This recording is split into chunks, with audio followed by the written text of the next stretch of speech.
At any point, did you ever call police? Did you ever make any reports so I can check on those things? No, because you consider a rat at that point. You're walking out here, there's like a struggle of some sort. You say you push him or shove him off. You never mentioned a gunshot. I didn't do a gunshot. What's that? I didn't do a gunshot. That is Johanna Quintana, sitting across from Detective John Garcia of the Albuquerque Police Department. She is being interviewed about the shooting death of her boyfriend, Kenny Rougemont, 2 nights earlier, in a room at the Motel 6 on University Boulevard. She has just spent the last 2 hours telling Detective Garcia a long, detailed story about an abusive relationship that ended in a struggle. A story in which she runs from the room and Kenny is somehow, by some other hand, shot dead. There is one problem with that story. Before Johanna ever sat down in this room, Detective Garcia had already walked through the motel room with the body still on the floor. He had already pulled the surveillance video that shows her hastily leaving alone just before 2 a.m. and driving off in a gray Kia with distinctive rims and damage on the front end. He had already had her car located, abandoned, in Pecos, more than an hour away. He knows there is no gun in that room. He knows there is no second person on the tape. He knows she is the last person who was alive in there with Kenny, and he is letting her talk. What you are about to watch is 2 hours and 57 minutes of a woman building a defense in real time and a detective letting her finish, because the only piece he is missing is the moment she just denied. At 3 a.m. on June 21st, 2021, Albuquerque police took a 911 call about a possible dead body in a room at the Motel 6 on University Boulevard. Officers arrived and found Kenny Rougemont on the carpet between the 2 beds, a single gunshot wound to the head. The man who had called it in was Kenny's friend. He told officers he had been in and out of the room all night, partying with Kenny and others, and had come back around 2 a.m. to find Kenny on the floor. He stayed at the scene, knowing he was making himself a suspect. Before Johanna ever sits down, Detective Garcia is sitting on the following. 1. He has been inside the room. He has stood between the 2 beds and looked at the blood. There is no gun in that room. 2. He has the motel CCTV. 1 woman in, 1 woman out. No second person leaves between her exit and the friend's return. 3. He has been told by Ernesto Morga that the Kia, his car, was last in Johanna's possession. 4. He knows that in March of the same year, Johanna gave a false name, Jasmine Travis Hernandez, to the officer who booked her on her current open charge. He knows she lies on tape. And 5. He has Ernesto on the record saying that Johanna told him, on the drive back from dropping the car, that she was involved in a shooting in Albuquerque. What Detective Garcia does not do, in the first 2 hours, is tell her any of that. He gives her a cigarette break she hasn't earned. He calls her by her first name. He says, "I want to know what Johanna knows." He lets her tell the whole long story, and then, only at the very end, he asks one question.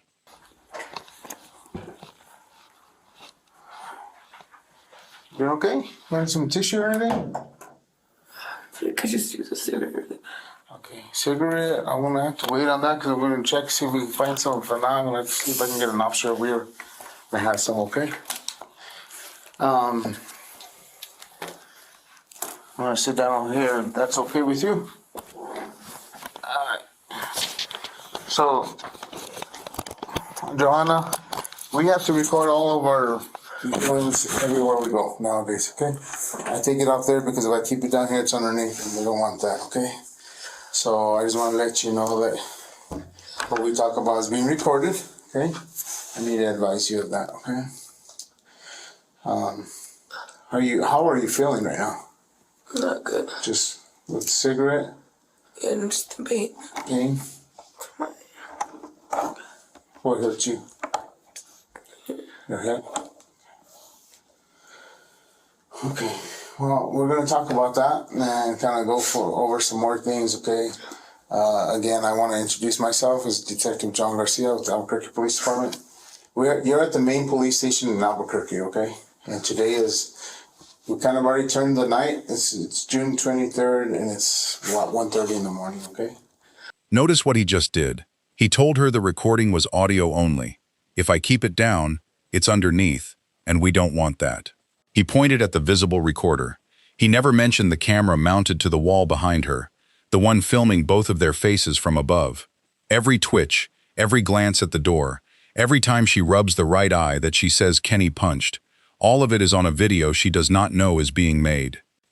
When I talk to people, I try to take notes, and it's not because I'm trying to document everything. I'm trying to not forget. I'm a little bit older now, so what happens is I try to take a little bit of notes to make sure that I understand it. Because I can ask you any other questions.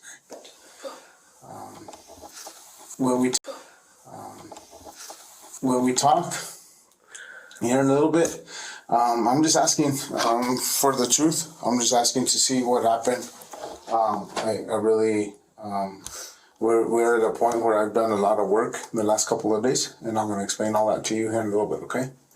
All I would expect from you, Johanna, is just give me everything, the details and everything, okay? There's some people that say that a picture's worth $1 million, right? So I really want to know what happened and what's going on, okay? So because you got transported out here, you have an arrest warrant for probation violation. I'm not talking about that, okay? I want to make sure that you understand what you're arrested for is for a probation violation, which I think it's a violation and I don't even know the original charges. You probably know that, okay? But what I want to talk to you about is a separate incident, completely separate from that arrest, okay? So because you got transported down here in a state police unit, you're in handcuffs. They looks like they pull you out of is that your mom's house? There's some things I need to talk to you about, okay? So, but before we do that, I want to make sure that you understand your Miranda rights. Do you know what that is, Miranda rights? Okay. When we talk, if you can verbalize whatever you say, because like I said, audio stuff, we can't hear a lot of things. So if you can say yes or no, if you understand these. I usually like to say, these are the Miranda warnings. I like to read them off this card and I want you to see it if you can. I know you have your eyes kind of, on your right eye's kind of a little messed up there, so I want to, as much as you can read it, you can read along with me. I'm going to read them one at a time, okay? Because of this, I can't, I can't see. I can see really blurry from both. Okay. Well, and I want to see more about that, but I really want to know what happened to your eye. So, but I want to advise you of your rights before we start talking, okay? So you have the right to remain silent. Do you understand that? Yes. Okay. Anything you say can be used against you in a court of law. Do you understand that? Yes. Okay. You have the right to consult an attorney before speaking to the police and to have an attorney present during questioning now or in the future. Do you understand that? Yes. Okay. If you cannot afford a lawyer, one will be appointed for you before any questioning if you wish. Do you understand that? Yes. Okay. If you decide to answer questions now without a lawyer present, you will still have the right to stop answering questions until you talk to an attorney. Do you understand that? Yes. Okay.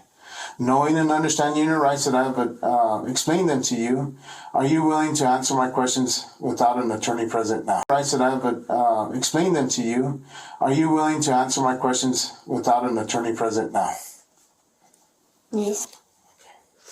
She just signed away every protection she has. She did it 5 times in 20 seconds, and she did it with a black-eyed detective. Detective Garcia has not asked about yet. He is going to come back to that eye exactly once, not now. So I'm going to ask you just some personal information to make sure. Okay? So it's Johanna, spell it for me. Johana. A-N-A. And what's the last name? Quintana. Quintana. What is your date of birth, Johanna?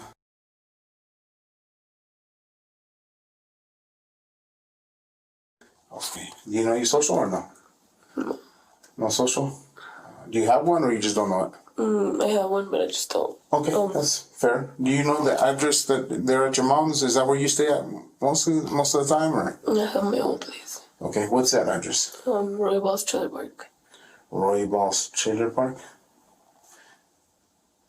Familiar with trailer parks? So you have like space numbers? Yeah. What number is it? Is it Roybos Trailer Park number 7? Number 7? Okay. And what's a good phone number for you? 505 Okay. 470 470 1460. 1460. Okay. And who do you live? That's not your mom's trailer then? No, my mom's on the third one. The same address, but the third. Okay, so mom's is at number 3? Mm-hmm. Okay. Just so I understand that. Okay. Who else lives with you here at this address? Just me and my boys. You and your boys? You have how many boys? 2. 2 boys? Can you tell me their names or no? Marcus. Marcus is the oldest one? Mm-hmm. M-A-R-C-U-S. C-U-S. And how old is he? 10. 10 years old. He has the same last name as you, Quintana? Or? Yeah. And what's your other son's name? Luis Ivan. Oh, you have to spell that one for me. Luis. I-S? Uh-huh. Luis? Ivan. I-V-A-N? Luis Ivan? Chacon. Chacon. Okay. What is his? How old He's is he? 5. 5 years old? Okay. All right. So, I like to treat people with respect, okay? And I hope I have not disrespected you in any way. I'm here to be fair. I'm here to listen to your side of the story, okay? So I don't like to just start off with asking questions. I like to say, Johanna, you know what? I want to know what Johanna knows. I want to know what happened to Johanna. If you can tell me what happened to your eye, anything else. I know that you were here in Albuquerque a couple of days ago. Well, Monday morning, a couple of mornings ago, okay? Sunday night into Monday morning. On the 21st was the date. I know that you were here for a good part of the day. And I know where you were at. Can I leave it at that for now? Because I really want to hear from you how and what happened that day and what happened on that incident. And tell me in your own words everything you know about it. I know where you were at. Kind of leave it at that for now. That is the only piece of evidence preload Detective Garcia gives her. He has confirmed, to her face, that he has done his homework without telling her what he has actually found. From this point forward, every detail Johanna offers is going to be checked against a scene she does not know has already been read.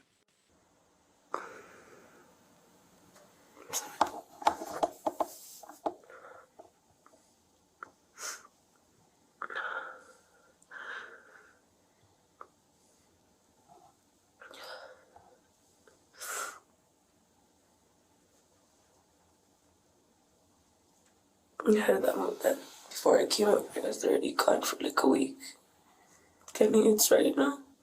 Kenny, it's already gone for like a week.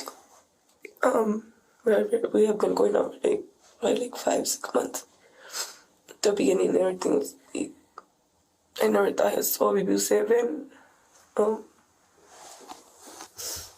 we can kind of say that just became very abusive and possessive and so it was already like 2 months before all this. It was on and off. And that's because he kept hitting me and pointing guns at me.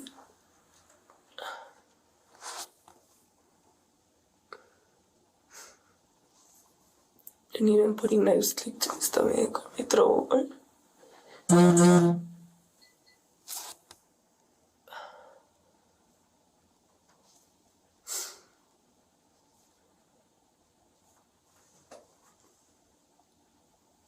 And every time I try to leave, like, it would get bad, you know? Like, really, really bad. It would get to the point where I would get thrown or choked out till I could barely even breathe. And it became bearable too. Like, call me, every sorts of name it could be. And like he would expect for me to tell him the truth, and I would tell him the truth about the things that he would think that were going on. Like for example, like he thought I was always cheating, and that I was always just, talking to the people that he was around, like, just trying to scam or not scam, plot on him. And it just became like that because, I don't know what type of incident, but he pretty much stole something from some people, and from there it became to where I guess those people knew who took it and was kind of like a set of tires or whatever. Those people knew that he took it, and some other people started getting involved, and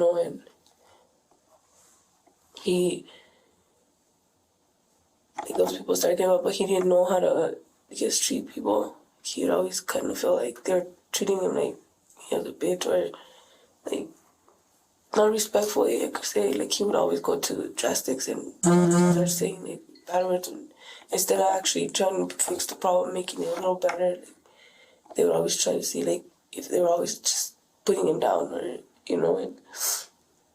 he would always make the problem worse. So at that point, he made the problem worse, and then some other situations started happening with him, and the same thing as being aggressive and treating people with disrespect. And at the place that we were living, like, pretty much he made everybody move out because of the way he would talk, and I don't know how it came down to his sister texting me and telling me, tell him that he needs to leave town. He needs to leave town because they're just telling me that they're gonna kill him, And at this point, like, there was so many messages from his sister and his mom, and he was sleeping, and I was laying right next to him. And when I opened the phone, I started reading the messages and stuff, and then the door, there was a knock on the door, and that was his brother. He walked in, and I guess he was going through the same thing, like, with his mom, and, they're texting him, this and that. So, when all of this happened, like, he at this point, he was ready, like, how do I say it? Paranoid, to say, and just because of that little incident, because he would go or do things with two other people, like, he think that everybody was plotting on him, or everybody was trying to get him and kill him, and stuff like that. So this is like probably like 2 months ago, why I'm like to this point, I guess. And after he started, like, after that incident that they said he should leave town, and kind of threatening him. From there, he felt like everybody was like a threat or plotting on him.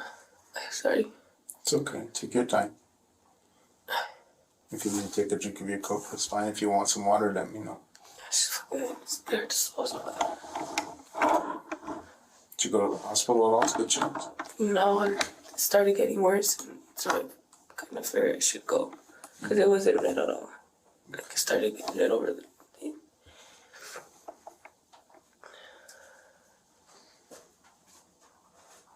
It was me moving my eye around. And if you need to close your eyes, because I know he's that 20 seconds in, and she has already done 3 things at once. She has framed Kenny as abusive, a future jury's defense. She has framed Kenny as a thief, explaining, in advance, why anyone might want to hurt him. And she has framed Kenny as the man who pointed guns. She is laying down, before any question is asked, a record that says he had it coming, and other people wanted him dead. Just get sorry for it. I mean, I always suffer from anxiety and panic attacks and stuff like that.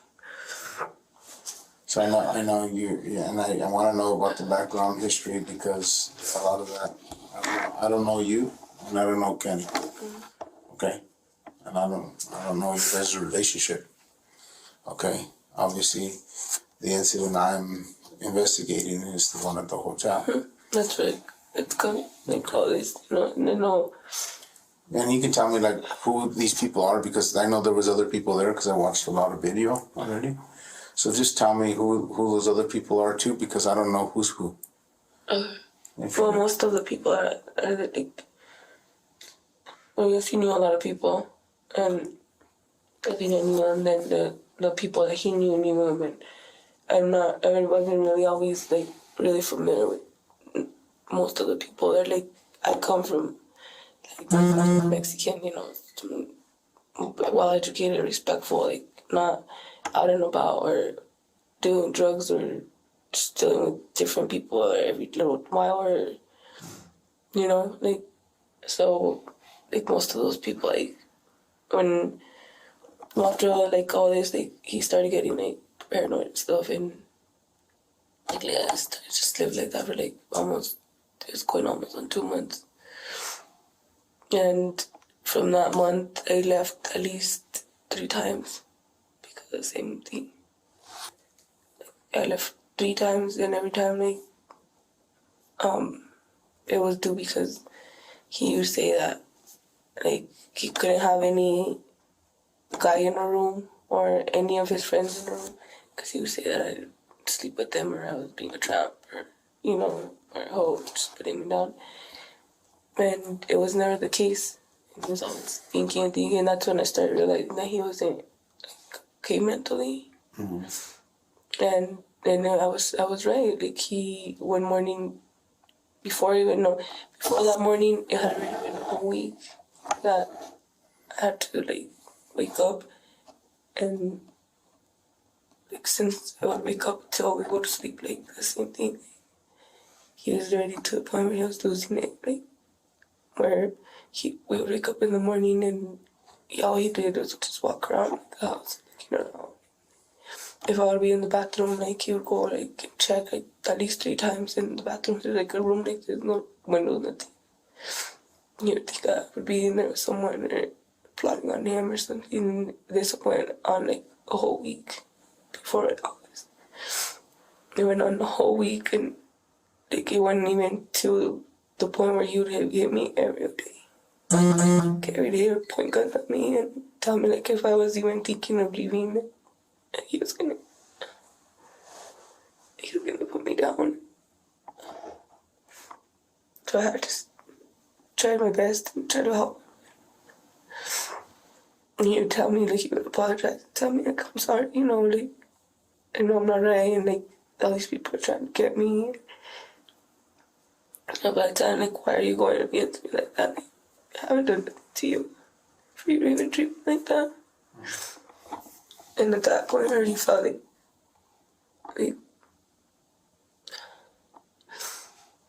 bad, like I wanted to leave, but like I couldn't, because I felt like if I would leave, like he would come again for my mom or one of my boys, you know, because he told me a few times. And I tried helping him, and it would be like some hours would be okay, you know, like, and he would expect me to change the attitude just that quick after him putting hands on whatever. So I would have to change my attitude, like nothing's wrong. And then again, like if little things didn't matter, or is it something that he didn't like, for example, he would go back to the same attitude. And then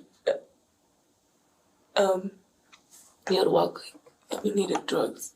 Pretty sure he needed drugs, and he would stay up like almost the days at a time.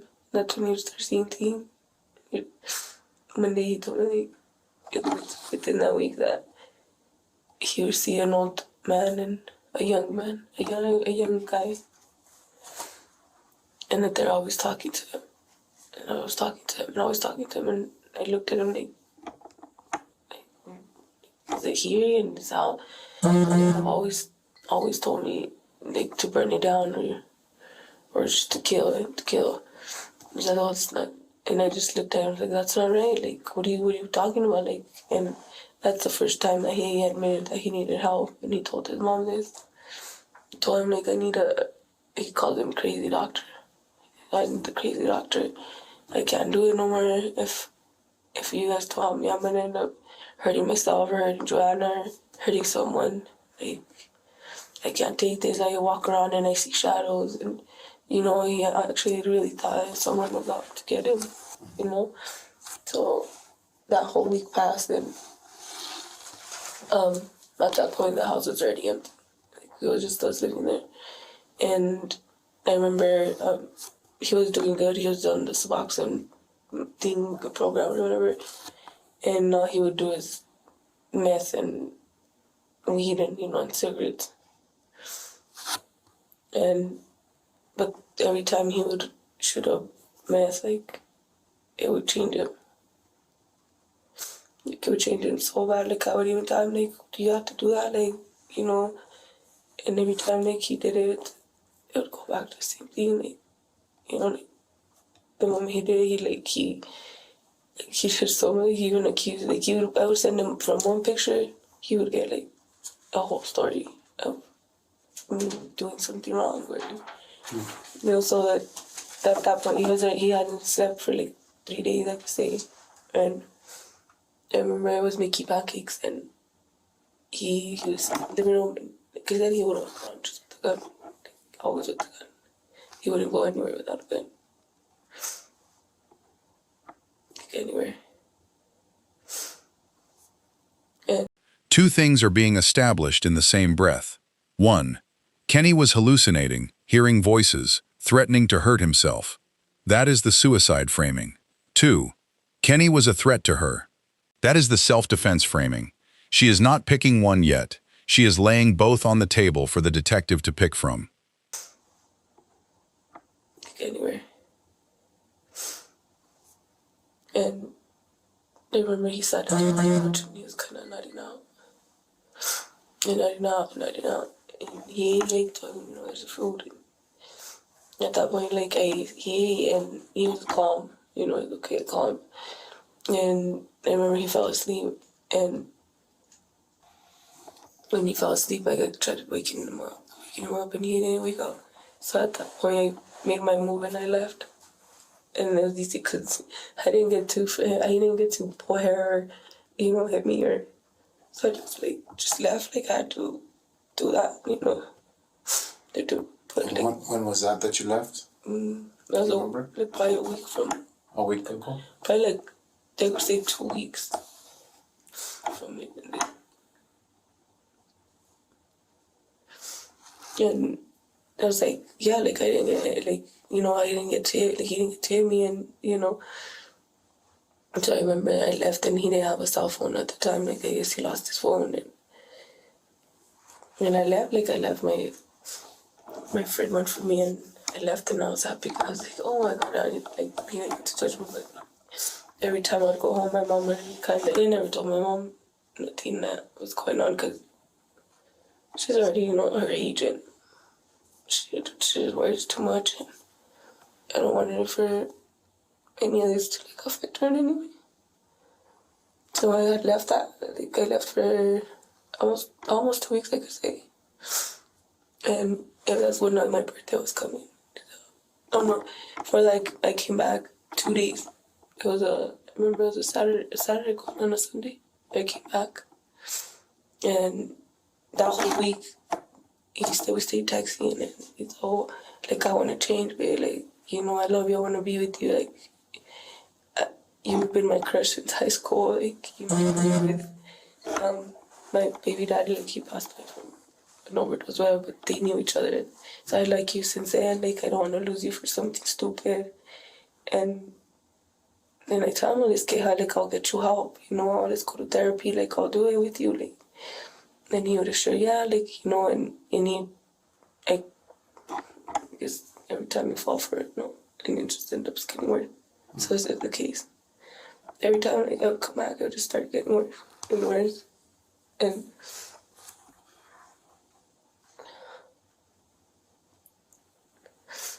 I left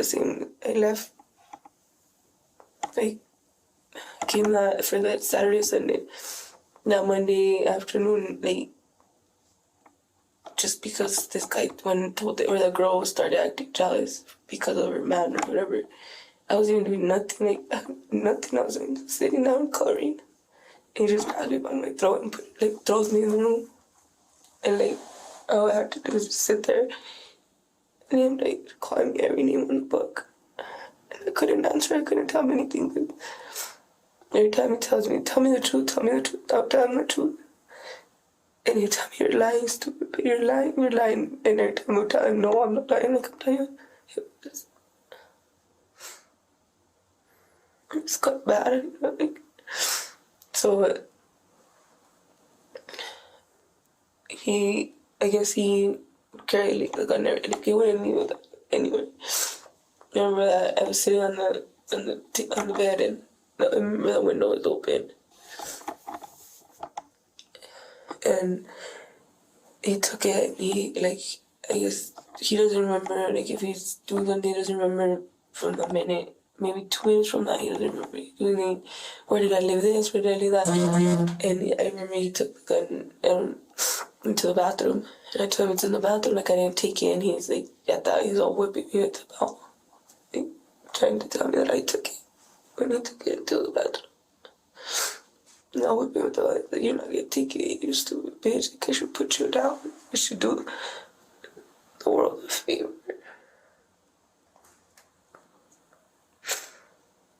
And I was good, was just to fucking tell myself. And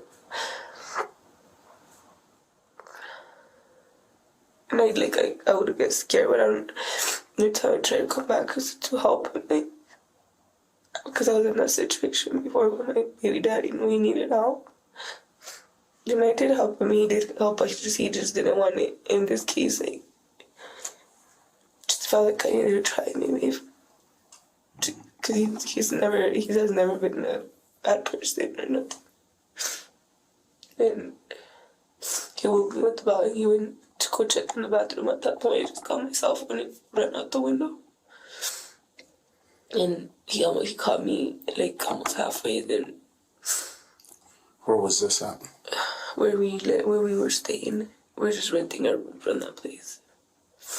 It's like next answer. Do you remember the address? Is it a house or?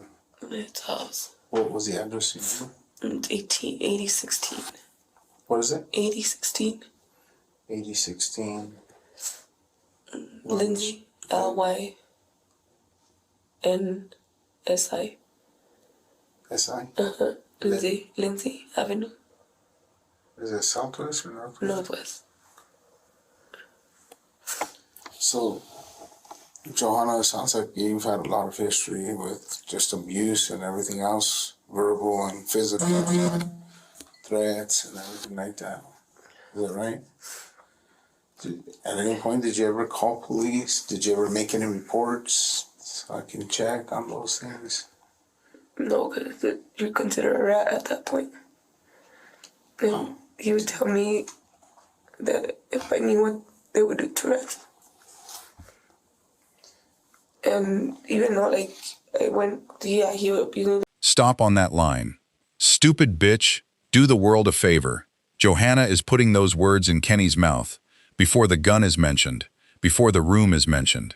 She is building a paper trail, verbally, on camera, for a Kenny who is, in her version of this story, telling her to kill herself. A Kenny who is, in her version, already suicidal. Hold that detail. We will hear from it again at the bottom of this video. And even though, like, I went, yeah, he would abuse me, like, it was more mainly, like, towards the end, like, a lot of abuse, like, probably 2 months into a relationship, but it was abusive. Why I kept going back. You know, I loved him, and I did believe that things would get better. And he would tell me, like, because he knew how bad he would be with me. And he would tell me that you're probably the only person that could handle me or even be with me for that long. Because nobody could be with me even an hour because of how disrespectful I am. You know? And he'd tell me, like, you know, I love you. And he'd, like, I would make his shots too. He'd tell me, like, if you wanted to pull me back, you would. Like, or if you wanted to get me somewhere, like, you would. But I don't think like that. I don't have a man like that. And with him, it was always like something like that. Like, So who's Ernesto? he's my neighbor. He's your neighbor? He's a family friend. Okay. Do you have a relationship with him? No. Because I guess the officers earlier, you said that you were his lover. Is that- No. No. He's no. Just a neighbor? He's a family, he's a family friend, and he's that guy. I don't know how many times I've told him, no, you're not. But it surprised me because this is not the first time he comes out with something like that. Okay. Yeah, I was just thinking he's a little bit older, right? You were a lot older? I'm a lot older. Okay. And he's not. That is the first lever. Garcia just told her, without saying it, that he has talked to Ernesto. He has talked to the man whose car she dumped in Pecos. And Ernesto has already told him something on the record that contradicts what she is about to say about the night of the shooting. She does not pull on that thread. She lets him put it down. Garcia files it. And so there's a few screws missing on the head. What's Ernesto's last name, Lita? Ortega. So when you mentioned earlier, you mentioned people. He stole some things from some people, and then you mentioned people a couple of times. Tell me about those people. Who were those people? One of them was Chapo. Chapo? Chapo. Chapo? Chapo. What's his? Is that a nickname or is that his real name? We just call him by Chapo. He has a little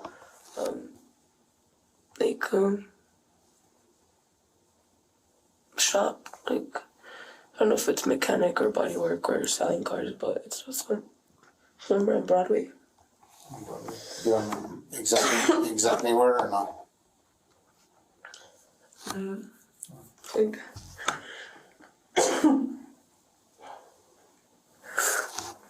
So tell me, because from the information that I received, and I didn't say, I'm sorry. We talk to people. Obviously, we talk to people. We look at video. We find out information. Say however the case was. No, like good, right? You borrowed a car from Ernesto, or you're in his car. What time do you come down from Pecos? Yeah, so after the 3 days when I jumped out the window, so I left. That was that whole week, and that's the week from my birthday. Okay. And we kept talking and kept saying like, oh, I have so much things planned for your birthday, and this and that, but at the same time, every text that he would send would be like, 19th, okay. So the 19th just passed, right? You just had a birthday, okay? Yeah, so that whole week he kept, texting me and telling me like, I have so much stuff, like I want to spend that day for your birthday and this and that, but at the same time, he wouldn't stop with the same thing. Every time I come down, it seems like you don't want to change every time that, I believe that you're going to change, it just gets worse. And worse, I was like to the point where you whip me with the law, and it's like, what kind of shit is that? And you tell me I don't know I'm wrong, And so Friday came, and, I've been at home this whole time. I don't really go out.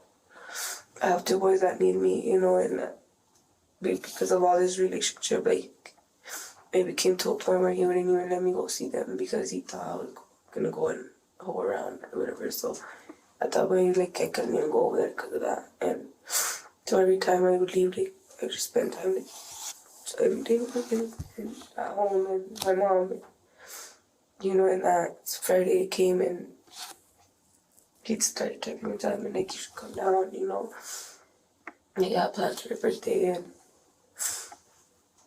I want to spend it with you, I love you and I'm sorry I know I'm difficult and this and that. So and then he started telling me fuck your life and you and fuck your mom, started being again because things wouldn't go the way he wanted, that instantly. So I just ignore all the text messages, it's just the same. I'm tired, I'm just the same. So then he came and, friends of happy birthday and he called me at that was 5:30 in the morning and I was barely getting up And he called me and, oh, happy birthday, you know, I love you, and this and that. And like, I was barely waking up and I was talking, like, I was like answering as he goes. And, oh, get that dick out of your mouth, you stupid. Like, you over there fucking with some guys. And then, like, I just hung up. And then he started texting me again. Started telling me, like, same thing. I blocked him. Blocked him for a few hours. And I started feeling guilty, like, you know. Do you still have those texts on your phone?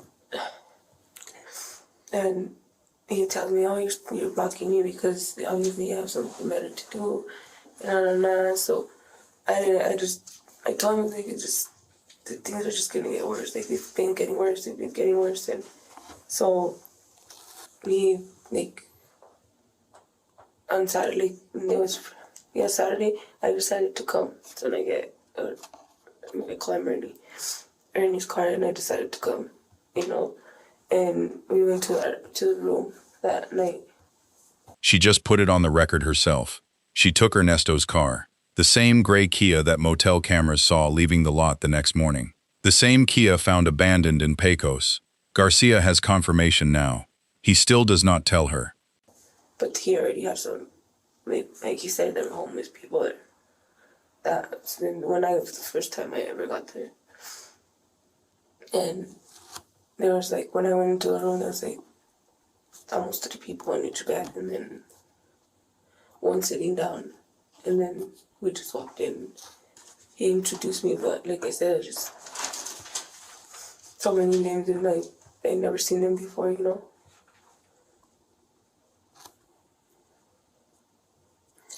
Do you remember what time you came down Saturday? It was already kind of late, like maybe 2, 3 In the afternoon? in the morning. In the morning. So Saturday night into Sunday morning? Yeah. And then that's when I came, and I just thought, like, through the whole highway, and then I was calling, texting, or you were calling, texting, and like, whatever, like, I was like, where am I even going? Like, it's gonna get bad. Like, I already know what's gonna happen. And like, whatever, like, I was like, where am I even going? Like, it's gonna get bad. Like, I already know what's gonna happen. But I didn't wanna, I don't know. I guess when you fall for someone, you know, and it's like I shouldn't go.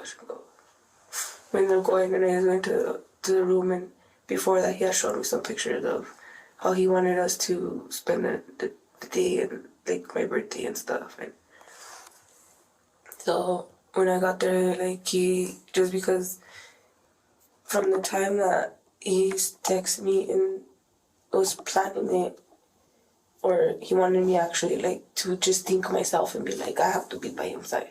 Like, I have to go over there, I have to be by his side. And he started telling me, I told him, like, I'll take you, but I didn't think he was going to be right there and there. So, and then they planned out, and it happened. And I remember... What happened? They took the tire from the back of the truck. But before that, he had already taken a gun from some girl's room, I guess. The door was open, and he decided, like, oh, let me go inside and check. And he had just going through that room, and in a white bag, he found a gun. And where's that room at? Where was that room at? At the 8016. At the 8016. There was some girl's, like, his stuff or whatever, but he didn't expect that to open that bag and find, you know, a gun. What kind of gun was that?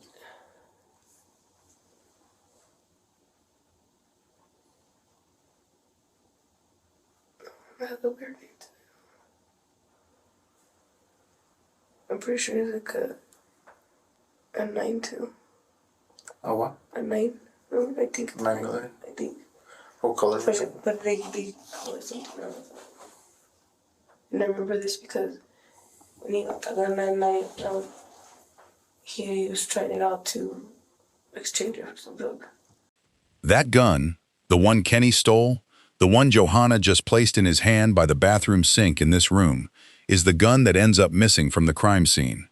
She has just told Detective Garcia exactly which weapon to look for, and she has put it in Kenny's possession. From this angle, she is not lying. She is loading. So yeah, cut it out. And remember, he took a bullet from his gun and put it in that. And he shot it and made sure it worked or whatever too.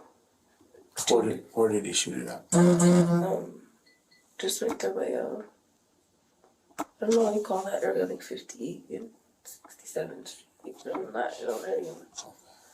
So like on the outside in the open field or something? Just while he was driving. Oh, okay. Just put it up. And just took a test, they say. So you mentioned he had a gun, or he took a bullet out of his gun, you said, and put it in that one? Mm-hmm. He has his own gun. He had his own gun? What kind of gun does he have? I know it's a Glock, but I don't think they call it something else. What color is it? When he had it, it was like all black. But then I don't know, he would switch up because before I left, he had like a dark gray with black and then I guess he would try to change it up, different colors. But when I left, it was like all black. When you left where? To Pecos. Oh, you went to Pecos. Mm-hmm.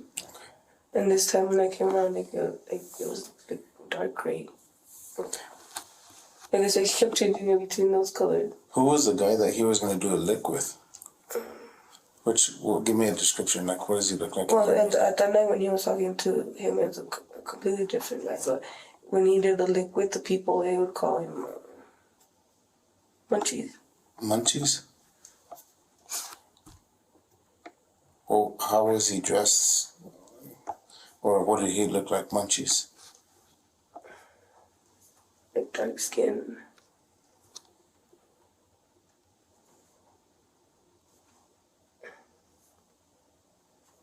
Like dark hair. I know some dark, like we were around people like that. Like look, because it would be like a problem. Come. And yeah, he had like facial hair, and he had like he was like really dark, like maybe like what do you call it? A lot of calling people when like races, like they're like really dark and they had dark hair and they had like an accent. But he was really really friendly, and I think he just met him that within those 2 days that I was gone into. How old was he? What was his age? Like 40, between 47, I remember. 47. Mm. And then there was another guy. What was his name? Do you remember? And then Munchies and him were together. I remember both of them were together when they hopped in the car. On him, I don't. He was younger, not as dark as the other guy, but he did have facial hair, kind of chunky.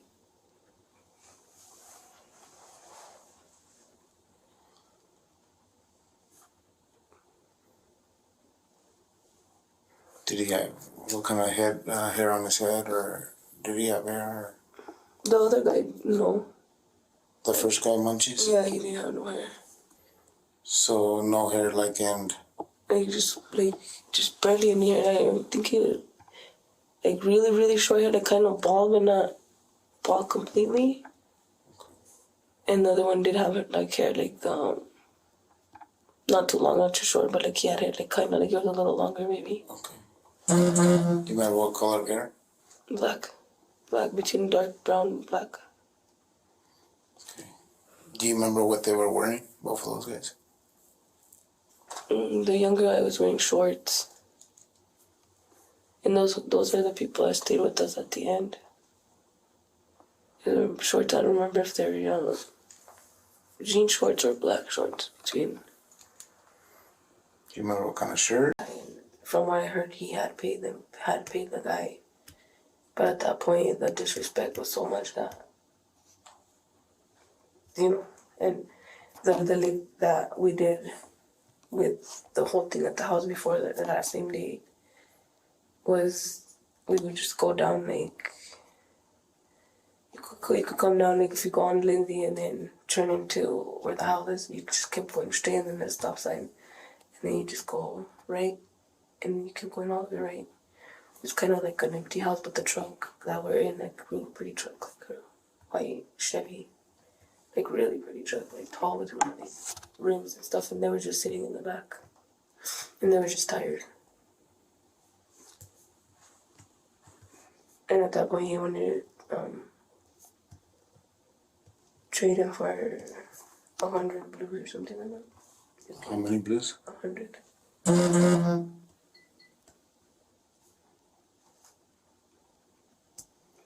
What did you guys do to your vehicle to change this? I just took the license plate. And then you put it back on later? Oh, he did. Who did? Okay. And at that point, once he did that day, we just ended up going back to that woman. Pretty much we waited. He started talking about me with one of his friends that passed from like gang related sort of thing. And he was talking like how the girl I was gonna go with like his sister because it was Nate's cousin, you know. She had the info on how to get rid of the tires and stuff. So she walks in and she introduces, and she was the one that was there with us for a while. She would go in and out of the room, but What was she wearing? a big shirt. And what was her name? Amber.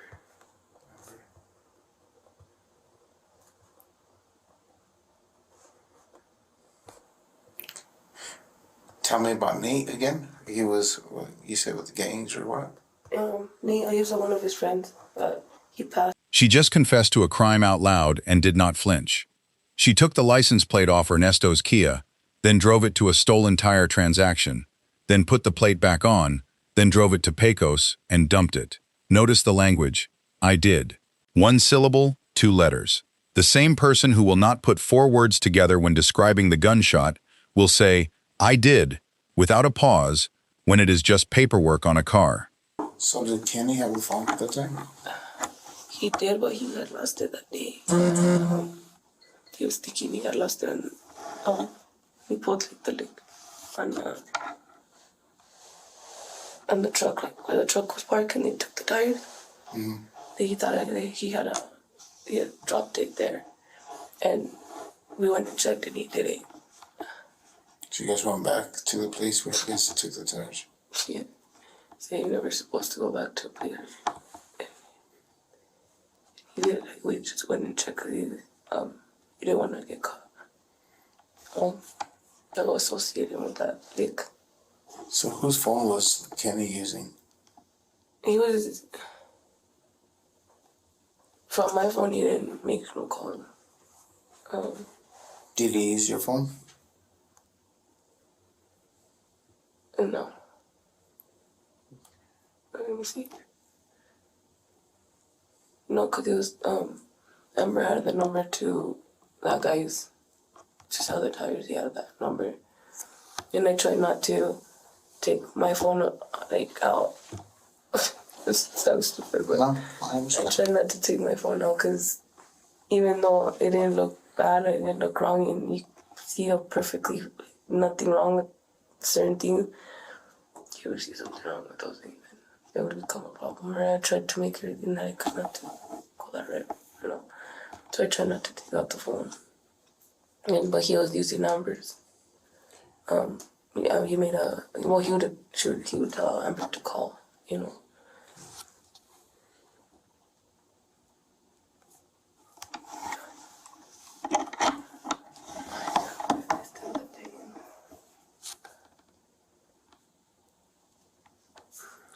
Sorry about your pain. And we're kind of getting, a little bit closer. I need to get the information that I need. I'm just trying to figure out So did Munchies and the other friend that was with Menchie's, or you said Munchies? What's his name? Munchies. What do they drive? What were they in? No car. No car. Yeah, they were talking about how Kenny's gonna help him get a car. Cause that's what Kenny would do, you know.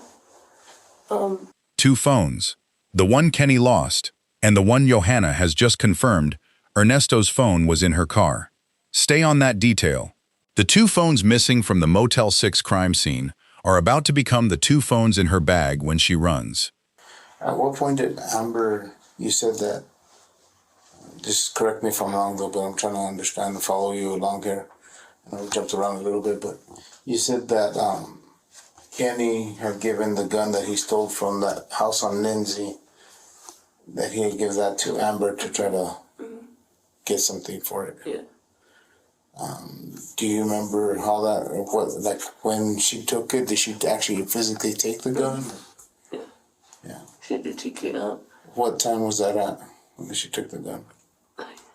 I wouldn't be sure. Was it nighttime? Yeah, it was dirty night. It was right in between. You could still see a little bit, kind of. No, it was in night, like dark, but you could see a little bit of light still. Cause, no, I could say it was in. Yeah, it was still there. There was still a little bit of daylight. Do you know what I mean by daylight? Like, not too bright, but not too dark. Okay. And she had left, and Did she leave from the room? and I remember that when she left from the room, Kenny forgot to put something in the gun, and I remember that's when I opened the door. Okay. And then she came back. And yeah, and then she came back, and What was she carrying the gun in? I think her bag, because she took her bike. Okay. She was always using the bike with the younger little dude. Who's the younger little dude? I don't remember his name, but he would call Amber mom. Okay. But I would ask her, like, was that your son? Like, you know, he was like 18. Or if maybe 17 around there. And I thought it was her kid. And he said, no, they just know each other from the street or whatever. And that she was taking care of him. Then he went going back and forth getting us like drinks and doing little errands that they need, whatever. So at that point, Amber left to go and see if they could get something for the gun, you know. And then at that point, it was just me, Kenny, and the other 2 dudes, the Munchies, and can't remember his name. Okay, and then what happened after that? And then me and Kenny were in one bed, and then they were on another. I remember we had gone to the store, but we couldn't get like normal food, not like junk food. And they had offered to go to the store for us, to the gas station. And at that point, Kenny was already kind of, I couldn't really feel it, like wanting to start an argument. Started telling me about the argument about this.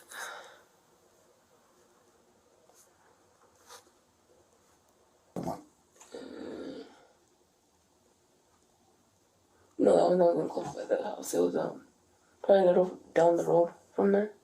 Okay. Because it was Coors. Across the freeway or the other way? No, like, you know how the hotel was in the freeway? This is the freeway, there's a hotel. Like on the other side, like towards kind of the city, or Okay. Good. like going like towards Coors instead of going through the highway and all that, going like down Coors. Okay, so go on. Yeah, and there's the Smiths and the taco place around there. So that's Speedway? Yeah, that's Speedway. And then we from that we went back. We went back to the hotel. And that's when the other two guys left. And left me and Kenny alone. They had left to go get us some sandwiches. And I remember before they even left, he started telling me that I shouldn't, like, what's the word that he used? Gaslight. It's a gaslight. Like, kind of lying or kind of going on a stroke or gaslighting. Mm-hmm. Gaslighting. Yes, like, you know. Yeah, he would tell me like to stop gaslighting him, to stop lying to him. And that actually, if I was being a whore or selling my body, at least I should let him in, so we could rob these fools together. And it was never like that. Like, you know, he would always thought like I was always up to no good. I don't know why I never showed him like any different. Like I feed him right, clothes clean, everything. And he started arguing about how some girls, her name's G, they call her G anyways. What are they called? G. G. That G went and told him that I was over there at Frank's house. This is a completely different Frank than the other Frank. So many things, okay. The other one, I think they call him Frank Dog. And this one just Frank. And she kept telling, okay, I went to go to meet him, and that I went to his apartment, and that in his apartment he found some of my gel pens and my tutor and a few other things that had nothing to do with me, because I was never at the house. Like I never went to anybody's house to meet him, except I met that guy and that girl once at Walgreens. So from there, when I went into a little story that I went and told him that I was sleeping with him, and he's so ugly, like, why are you sleeping with him? Like, they already came and told me. So that point, these guys were just quiet, like they didn't even want nothing to do with, and like I kept kind of going with it, like I would tell him like I don't. Which guys were quiet? Munchies and the other guy. Okay, I thought you said they left to go get sandwiches. No, before they left. Oh, okay.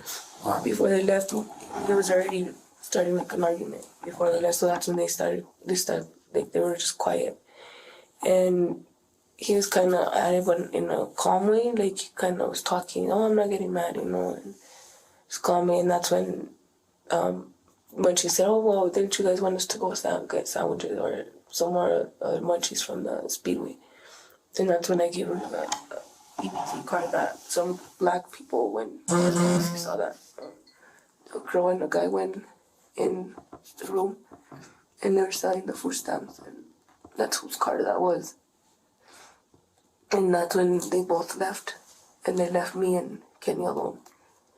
So when me and Kenny were alone, we were just talking. We were just, you know, he was peaceful, telling me like, you know, that I shouldn't lie to him no more. That he wanted to move forward. All he wanted was like the best for me, and you know. And like I told him, I was like, oh, you want the best for me when you always think I'm lying, like you're not gonna make a life like that. If you really think like everything that I say is a lie, you know. And that's like probably like the calmest words I ever told him, you know, besides like I can't stay and I just stay quiet, just ignore it. And at that point he wanted it, like he started hugging me, kissing, like, but he had already done a shot. A shot of what? Meth. Of meth? Meth. So we were in the process of me and him talking, and he was explaining to me I shouldn't cheat on him no more, and this and that, like, because he thought I cheated on him, like, his brother, and then if this guy would come to the house, I cheated too, and like, you know, it was just constantly me cheating, and I'm like, don't you need a little bit more time to cheat, not just, you know, 5 minutes, 10 minutes, like, and it was just always excuses, and when me and him talking in time, like, you know, I was like, you know, I came up here because I felt bad, like, you were trying, and I see it, but you trying to do something physically doesn't mean that you're trying inside of me verbally, or, you know, you're not trying, because it's ever since I got here, you do your little comments, like, here and there. Where he got up, like, oh, like, I got breath, like, weird, and I stood up, I was like, what's wrong? And he's I guess he had done the shot or whatever, and it had got to him, like, I guess it got him out of breath, and he started sweating and shaking and, like, really weird, and I told him, like, hey, come sit down, like, what do I do, like, you know, I was like, I'm not prepared for something like that. There it is again. 2 phones in his hand, his own and Ernesto's. Ernesto's phone is the same phone that, at this exact moment in the story, has the call log Kenny is reading from. Garcia has already pulled Ernesto in voluntarily. He has Ernesto's phone. He knows whether the stepdad line on that call log says what Johanna says it says. And he knows what Johanna told Ernesto on the drive back from Pecos. He files this. Quiet. And so he didn't jump in the shower or nothing. I ended up getting out, and at that point he was already like talking shit to me, like, I don't know what the hell I do. Do you like I should like deserve way more better, and I'm not. So I changed and everything, and I got all my stuff and I put it on the bed. And I remember I was picking up some colored pencil, gel pens in the little bag. And when I was picking them up, like, I remember exactly what he told me. That he told me, like,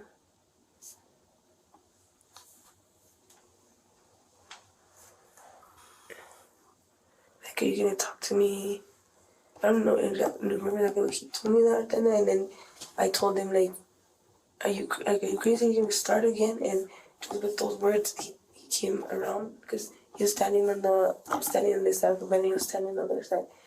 And just because I said those words, like, kind of in a loud voice, I could say, like, he's telling me that I'm disrespecting him, like, and I'm talking to him like he's a punk. And what did you say again? That he got upset? Huh? What did you say that he got upset? I told him, like, are you crazy? I thinking again like that, like, because he was talking about me sleeping with my stepdad. Or me sleeping with, oh my God. Like, I had already, like, 10 cheats and I didn't even know, And that's another thing I told him. I was like, I already cheated on you 10 times. I was like, and I didn't even know about this. And you're, like, you keep putting things on me and putting things on me. And I told him that's one thing why we're not together. And when he told me about my stepdad, I told him, oh, like, are you serious? Like, you're crazy by thinking like that. And he came around the bed. And he's already done, a shot and everything. And he comes around the bed and tells me, talk to me like a bitch again. And I once. Call me a liar again. That is what she will return to. It is the line she puts in his mouth the moment before he chokes her. It is also the line that, in court, will become the prosecution's pivot, because she will keep saying it, and Garcia will keep watching her body language change every time she does. The bed and tell me, talk to me like a bitch again. And I once I see those eyes like that, I already know, tells me, like, talk to me like I'm a bitch again, like, come on. And I just looked at him like I just stayed quiet, like I didn't want to say anything. And then, Johanna, come on, talk to me like I'm a bitch. You want to talk to me like a bitch? I treat you like a man. And I just stay quiet. And, like, I don't want, like, I told him I don't want to fight. Like, I'm not sleeping with any of them. Where were you guys standing at that time? We're standing, like, right next to each other. But, like, where at? There's a bed, then there's another bed. We're standing on the other bed on the other side. Kind of by the fan or the AC. Well, just so I understand exactly where it's at, I'm gonna have you just draw out the room. Is that okay? Mm-hmm. Just so you can get a good visual. So, like, just draw like where the door's at, and then the room, the bed, the way it is. That way, when you explain it to me, I can understand it.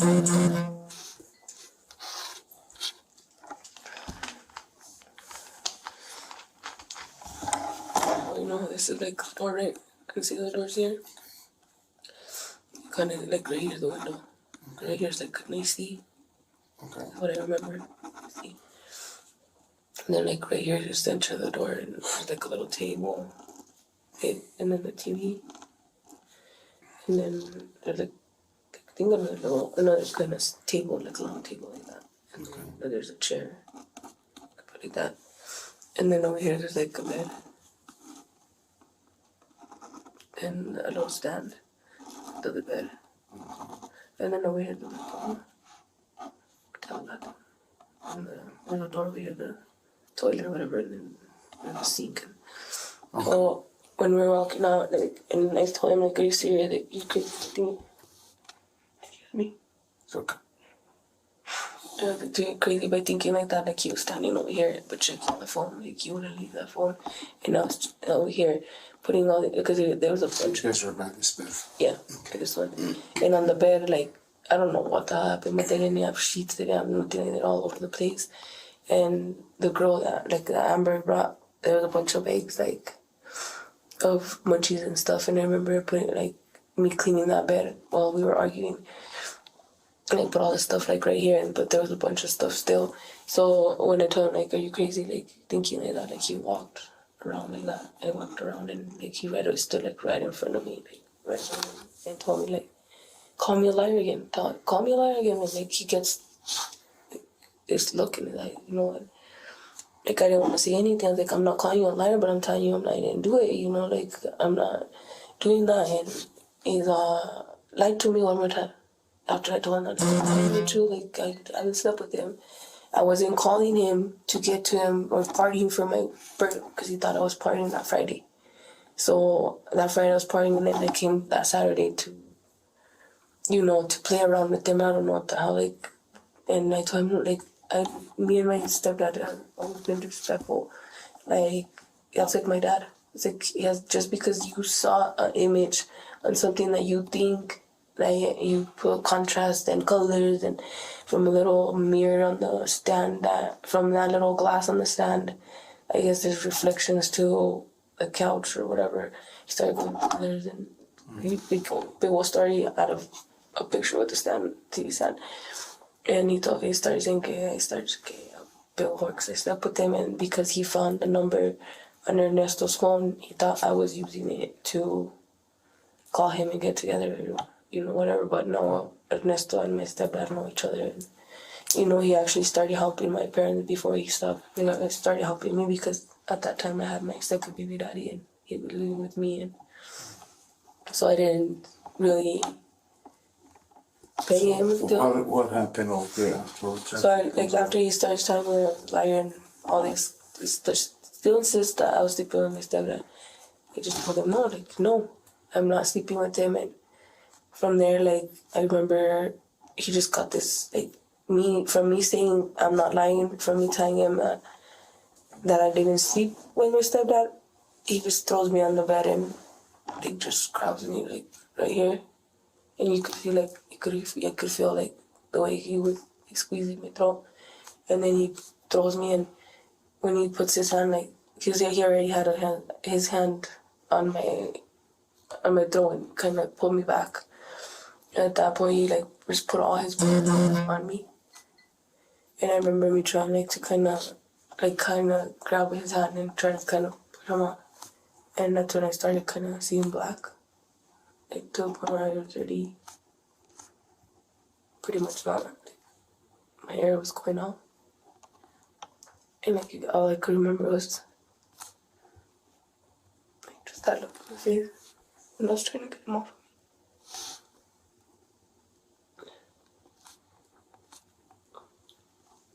And when I looked up on him,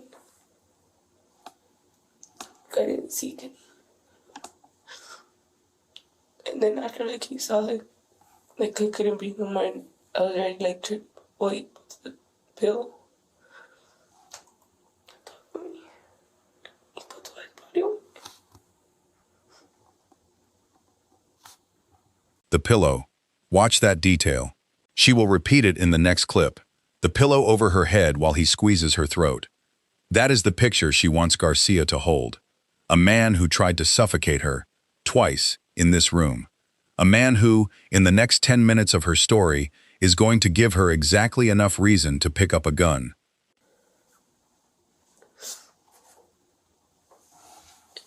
So when he did that, he's like, "Come on, call me a liar again." And he's like, "You're not going to tell me the truth. You're going to keep gaslighting like you do." And I couldn't talk or say anything. At the top, I kept looking out the window to make sure nobody was coming. He turns around and gives me another one. Slaps me again at the same place. I'm just trying to...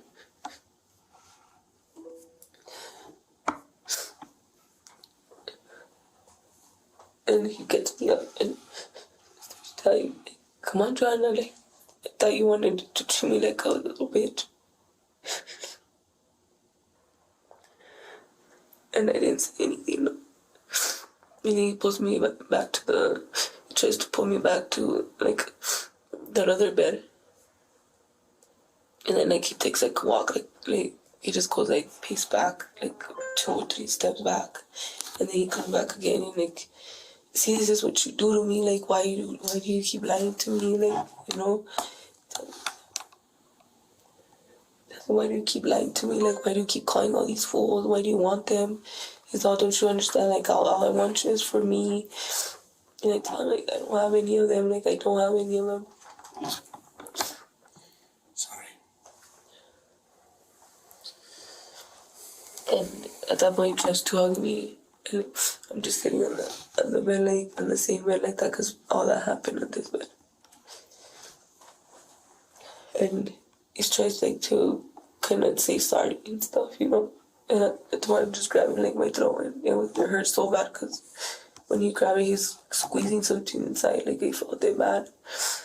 And he hugged me, like, I'm sorry, like, I love you, and I don't want to lose you, but you drive me crazy every time you go.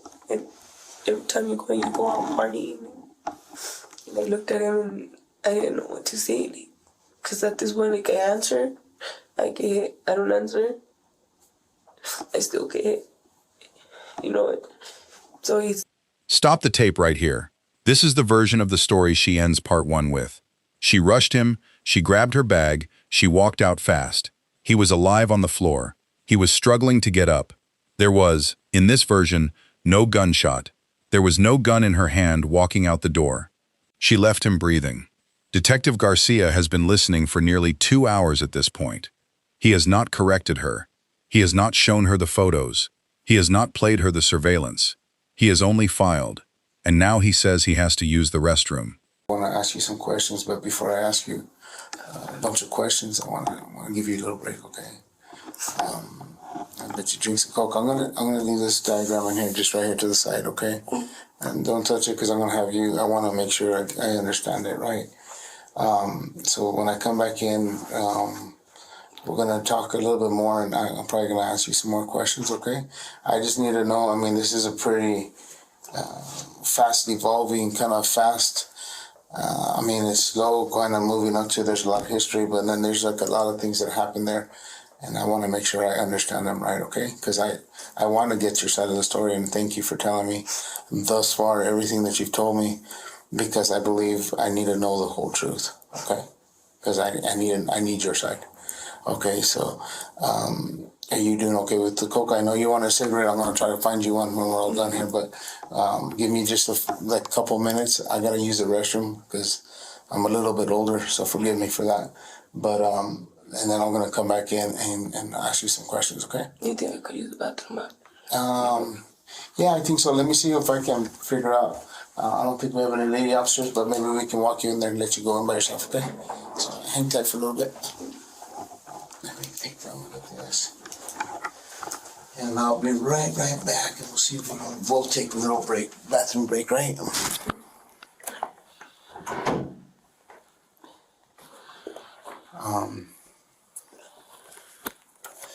So I want to talk a little bit about.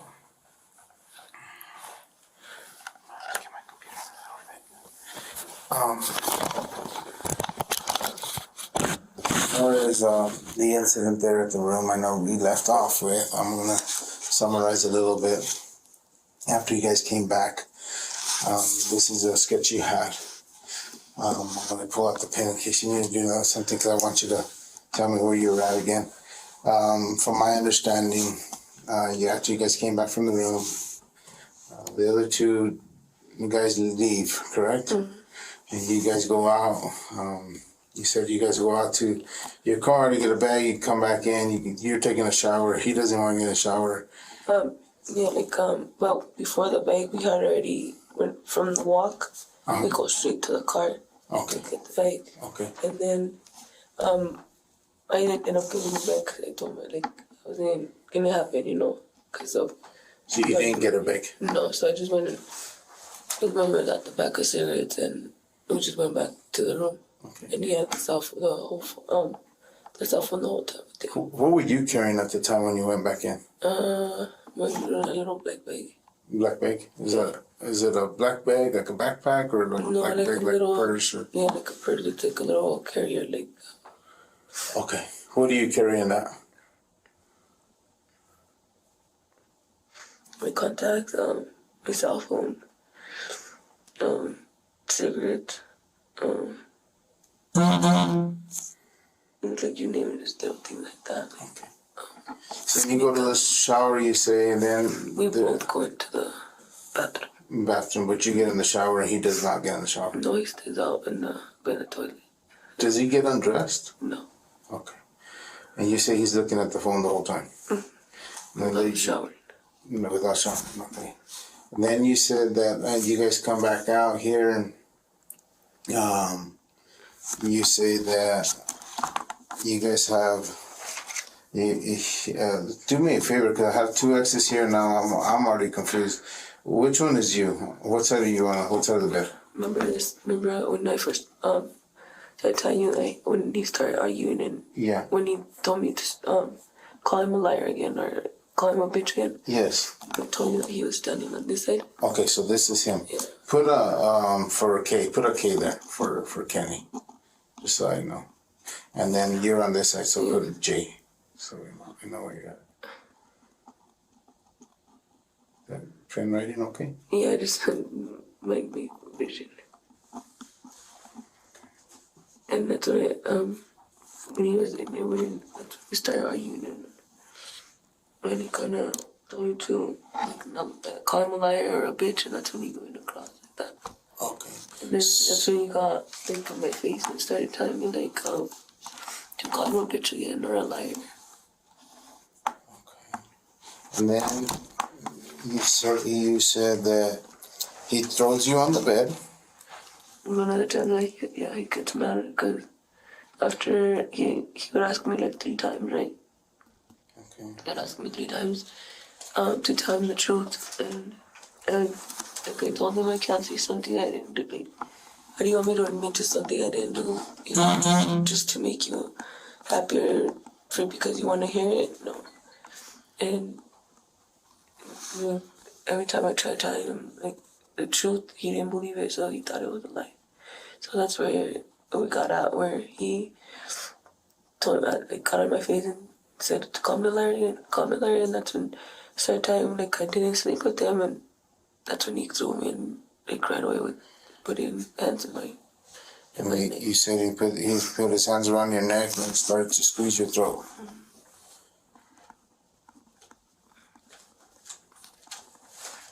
And he put like all his weight on his like.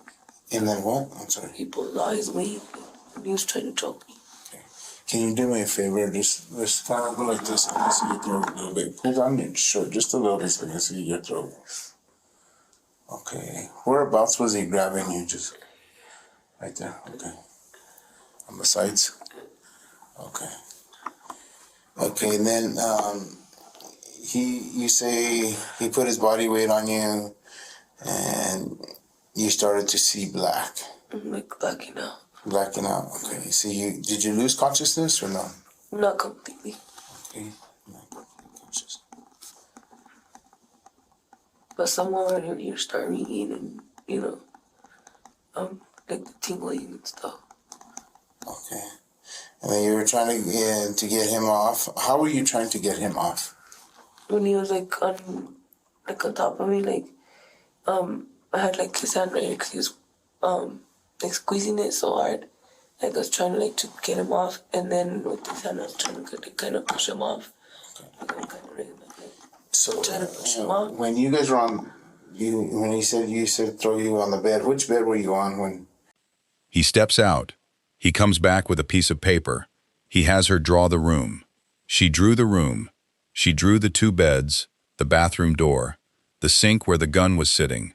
She signed it, dated it, initialed it. June 23rd, 2021. Detective Garcia has just gotten her, in her own handwriting, to commit to the geometry of the room he has already stood inside.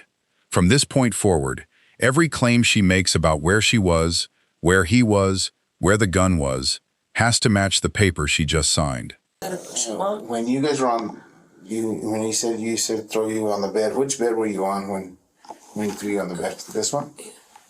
Yeah. When he's on top of you, how is he on top of you? Can you describe that?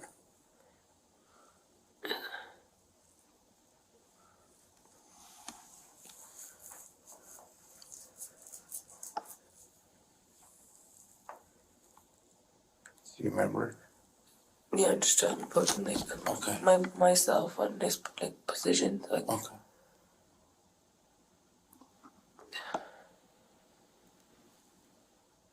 Trying to remember, he has a left hand on it, but he had this hand on my throat, Like a left hand? Yeah, so when he's grabbing me, facing towards the other, the bed like that, but he's coming from this side of the bed. Let's say the bed is From right this side right here or this side of the bed? this side. Okay. So when he comes, let's say this is the bed, he's on top right here, but he's grabbing me with this hand on my throat, putting it down like that, and putting on his body weight. Is he on top of you with his body weight, or is he on the side of you? No, he's on top of me, fully on top of me. Okay. So then you say he puts a pillow on top of you. Right after he puts his hand off my throat, he puts the pillow on top, on my head, and starts squeezing me, starts to, I guess, suffocate me with it. So, when you say you took a shower, and I forgot to ask you this a little while ago, so I'm going to kind of go back just a little bit, and I apologize for that. But when you took a shower, you said something you did get dressed again, right? Mm-hmm. What did you get dressed in? Some black leggings. Black leggings? So before you took a shower, what were you doing? I was wearing some jeans. Some jeans?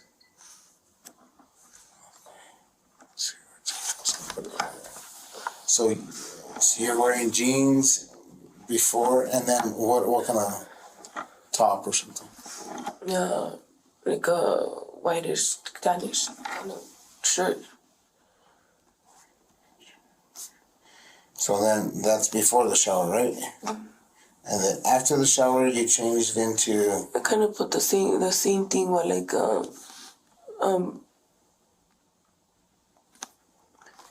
with the same thing, but I had leggings before, for a while because we don't have towels. Okay. We had no towels whatsoever. So I put the leggings in. What color were the leggings? Black. So black leggings.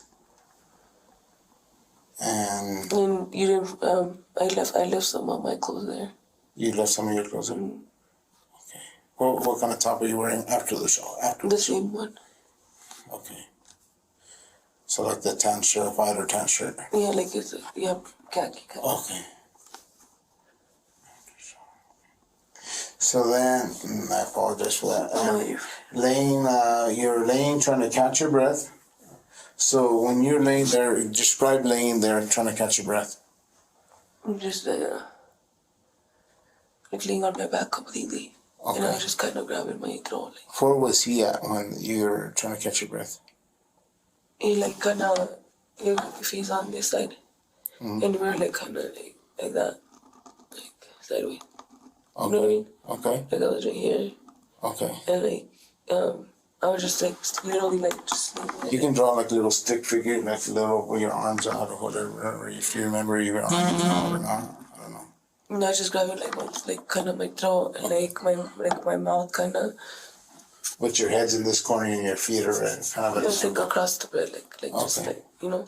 And where was he at? And after he took the pillow off of me, I was trying to breathe, and I grabbed my. I was kind of remember I was in and out, and I remember he got off the bed this way, got off the bed, and we got off the bed he went and looked to the window, and he made sure that there was no they didn't call no cops or someone that would come in into the room, or you know what I mean?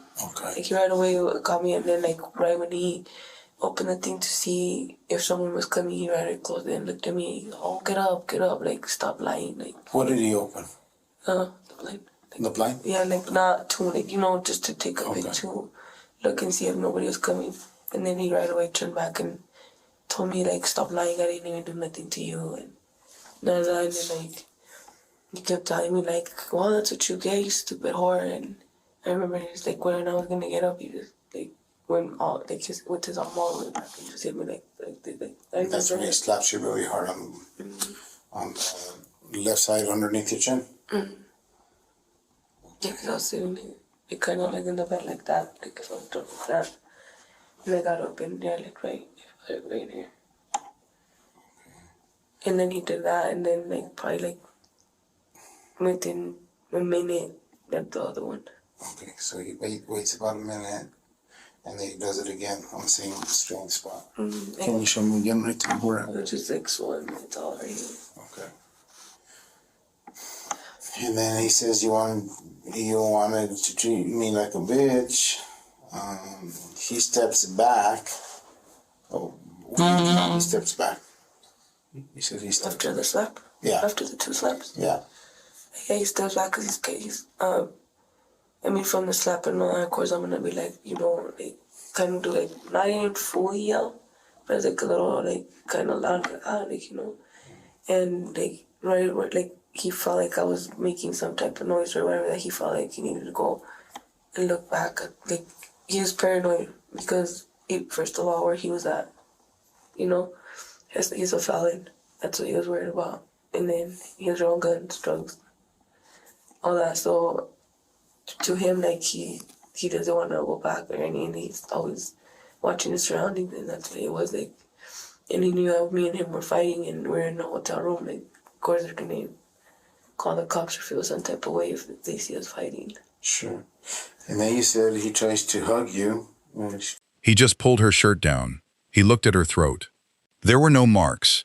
Nothing he is going to mention right now, but he saw it, and he is going to come back to it. Watch what he chooses to ask next. Not about the throat she does not have bruises on, but about the gun. Some type of way if they see us fighting. Sure. And then you said he tries to hug you. She tries to hug you. And then you tell him you drive me crazy. Or he tells you that you drive me crazy. No, he drive me crazy. Like, I don't know. You told him that? He told me that. He told you that? Okay. Told me you drive me crazy. I don't know why you do all these things and why you cheat on me. And that's what I tell him. Like, I don't cheat on you. Like, it's all in your head. And like, that's when he, like, he's all, I'm sorry. Like, I don't mean to treat you like that. Like, I'm crazy. And like, at that point, I'm already in tears, you know. And then he tells you to get to the back of the room? Yeah, right after he, like, kind of apologized, and I was, like, so hurt. Like, and what I mean by hurt, like inside of me, like, my heart, like, that happened again, you know? That had, like, to my understanding, like, in the text messages, he sounded happy, and he honestly wanted to work on things, but it happened again, and that's why I was, like, holding, kind of, my crying, not, because he said it was too loud, so for me to stop crying, and like, I couldn't stop it, you know? Gotcha. So then he says he's grabbing you from the hair, and he tells you to go to the back. That's when you seen the gun. Yeah, like, he tells me, like, you know, I'm sorry and all that, like, I didn't answer appropriately how you wanted. So he tells me, like, oh, you're not gonna say nothing no more, you're apologizing to you, and you're like, that's all you do, like, you don't even give a fuck about me. And that's where he goes back again, telling me about, oh yeah, all you care about is fucking dick, and, you know, starts treating me like a tramp again. And that's when I wouldn't stop crying, like, I couldn't stop crying. He kept telling me, like, shut up, like, you stop crying, and I would, like, hold my hair and try not to make, you know, noise. So, and that's when we're, like sitting there, and he, like, say we're sitting here, and I see he apologizes, and I was in tears, like, he felt like, because we were by the window and the door, he kept checking the window, you know, and that's when he told me, like, he snapped again, and it would go from, like, happy, and then mad happy, and then, violent, not violent, and then, like, happy, and then, like, it kind of, so most of the day, they could stay, like, happy for an hour or so, and it's not, like, it was, like, snap. Like I never knew when he could be happier. If there's something that could, you know, he might not like her. Sure. He might. And I'm just going to I know you've described his behavior quite a bit, and I'm getting a good picture of what you're telling me he was like. But you said you seen the gun by the sink, that's back here in the kitchen, in the bathroom. And then you said what did you do with the gun? I didn't. Where was the gun at? Could you put gun, just like. So this is right here, this is the toilet, with the door. Okay. And then right here there's a sink. Okay. And then the gun was like right here. Okay. And, yeah, like he had left it because we had got in out of the bathroom, but he never showered. Like, because as I was showering, he just kept talking, getting more mad and aggravated. And Did you see him put the gun there? yeah. And that was at what point did he put the gun there? He see my purse and all that. I always keep it up here, and when we were gonna shower, he took it out of his pocket. Okay. So he took it out of his pocket, and because we were gonna shower, he put it with my stuff. Okay. So he didn't shower, and he had his reasons or whatever. When he got out, he grabbed it, and he got out first, and he put it back, like he put it there, like he got out because he put it in this pocket or back in his pocket? No, he put it back on the counter, not back on the counter, but he put it on the counter. Okay. And I just walked like behind him, and I just walked like towards the bed, and that's when all of this started. That's right after the shower. Okay. And then this altercation happened. All this happened, but when he tells you to go back to the room, you said you seen the gun. Yeah, like he tells me go back to the room if you're gonna be all crying and so. And I honestly thought he had the gun because he doesn't not be without gun anywhere. Like he has 24/7. It's in his hand or in some area on him because. Okay. And that's when he tells me to go back to the room because I'm being so loud and he didn't do nothing to me and that I was gonna make these people call the cops on us and all that. So I already got scared, and there's times that this little altercation doesn't stop there. It just ends up in more and more. But this time, I think it was probably the worst. Okay. So let's pick it up right here where you pick up the gun. Tell me what happens then. So when after all that, he said I didn't accept his apology. That he's over here being nice and apologizing, and so that we could move on for the night and this and that. I wanted to be rude and that night, but he still has the phone, the Ernesto's phone, in his hands. And at that time, he snapped again. And he's if you want to keep crying and you want to accept my apology, and then he looked out again to the window and just go to the back, just go to the bathroom, just go to the bath. And I started getting up slowly, and he kind of grabbed, come on, and he grabbed me and just kind of pushed me, And one of the times that I was trying to get up, I guess it wasn't fast enough when I got up and all, and he kind of grabbed me from the arm, kind of pushing me, and then by my hair, to just get me going faster. So that's when I started walking back, and the room's compact. Yeah. So everything was far, and that's when I saw the gun, and I was and I did think maybe if I scare him off, I could just keep open the door. What was your intention in getting the gun? Just to scare him off. And like I said, he's left his gun plenty of times around me. He's taking care of his gun for him, I took care of his back the same way, Are you comfortable around guns? I never, I've been around guns before, but me personally being comfortable around guns, no. Have you ever owned guns? So tell me when you pick up the gun, what do you do? So when I pick up the gun, I just turn around and I pointed at him, and I tell him, I was just open the door. I remember just telling him that. What did you tell him? Just open the door. Just open the door. I just want to leave. Just open the door. And what did he do? And he's like, well, come and open it. Like, come and open it. And like he was probably like halfway. It's not even like when I kind of go, I was like probably like somewhere around this bed. Okay.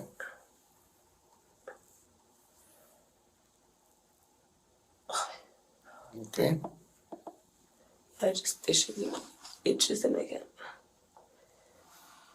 And like I was between this bed, and he was like kind of in between these. Like he was kind of not too close, but not too far. Probably like almost at the end of this one. He was just pointing, and all I said was just open the door. I just want to go. And oh, you want to leave me? You want to leave me? He kept saying, and oh, come on, then go open it. Like go open it, you know.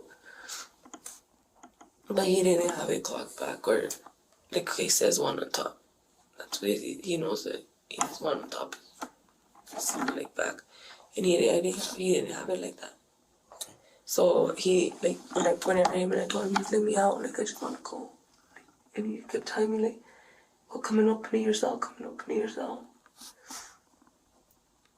So at that point, like I was thinking, like I kept going, I kept telling it, like open it, and you know, one of the times I don't know how or what, like I kept telling, I kept looking at the bag, because my little bag, it's not too big, it's a little black bag, was in this bed. And I just kept looking at it, and I kept kind of, you know, towards him, pointing it so I could get out. And one of the times I just kind of tried to reach for my bag so I could get everything, and I was kind of pointing it, kind of grabbing it, and that's when he kind of came at me. He's like, "You want to point the gun at me, you stupid bitch, like, you think it's a game," and but before all that, like, he just told me, "Oh yeah, you want to point the gun at me, stupid bitch," that's when he threw me, and like, grabbed it, and first he punched me, because I didn't want to let it go, and then he punched me, and that's when I let it go. And I was like grabbing, like I was like kind of yelling, like like it hurt so bad. How did he punch you? Yeah, it just went like back. With his right hand, his left hand?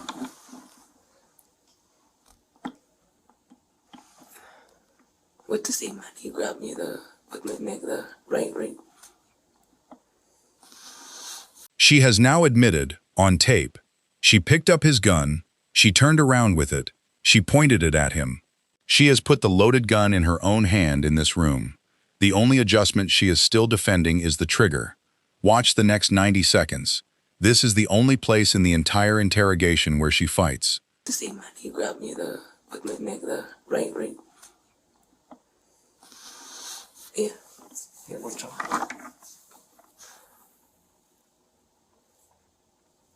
So it was like that, and he was. So I'm facing you, I'm Kenny. And this. With this hand? Is he a lefty or a righty? I think they're right. So what Punched me happened with this. when he punches you? What happens to the gun? And then at that point, he already I let it go. You let it go? I let it go. So did it? So I'm pointing it. He comes at me, and he's like, "I'm gonna put my gun at me, you stupid bitch." And that's when we ended up on this bed. Okay. And like right when he throws me on the bed, and I don't want to let go, like he punches me. Okay. And he punched me so hard that I remember like not even know where the hell I was at. Like I just kept looking around and like he saw like all kinds of blood coming out, and like I guess he kind of tripped out because never like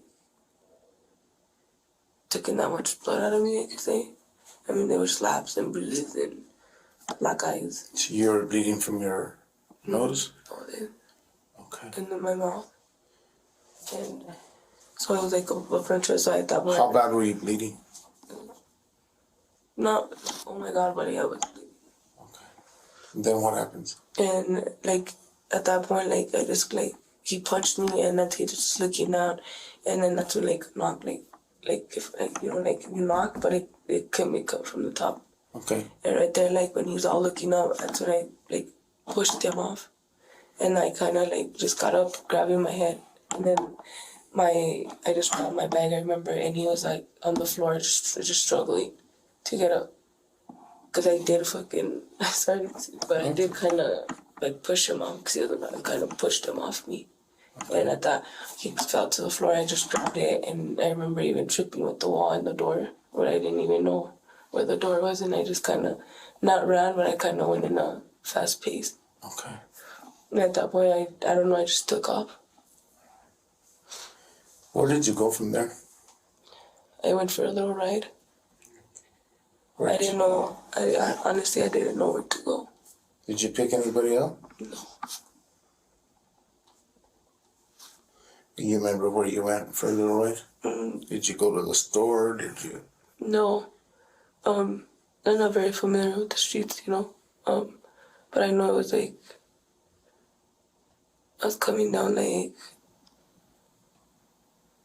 It's okay if you can't remember. When you exited the room, were you bleeding? You said you were bleeding earlier. yeah, I was bleeding from my nose and that. Okay.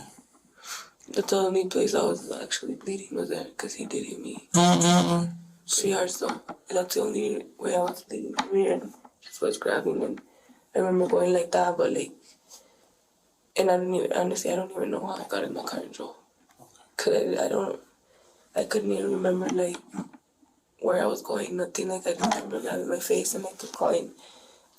Who'd you call? I called one of my friends, and she didn't answer.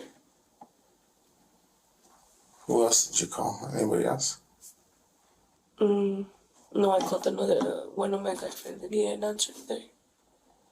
And after that, like, I was like, I don't know where to go. And I remember, I got introduced to, this couple and his sister. And I went, to their house, but, I guess they're already asleep, so I just chilled at the parking lot at their house.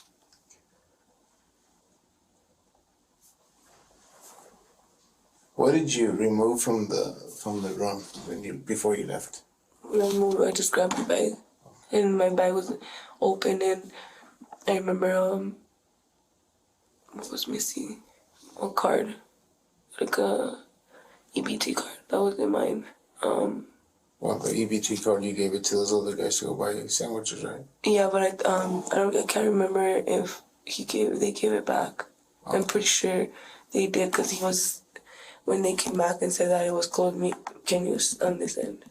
So you mentioned earlier that you had Ernesto's phone. How did you get Ernesto's phone back? When we went to the car. Oh, well, how did I get it back? Because when I grabbed my bag and all that, and when we were struggling and all that, everything that was in his hand and in my bag on that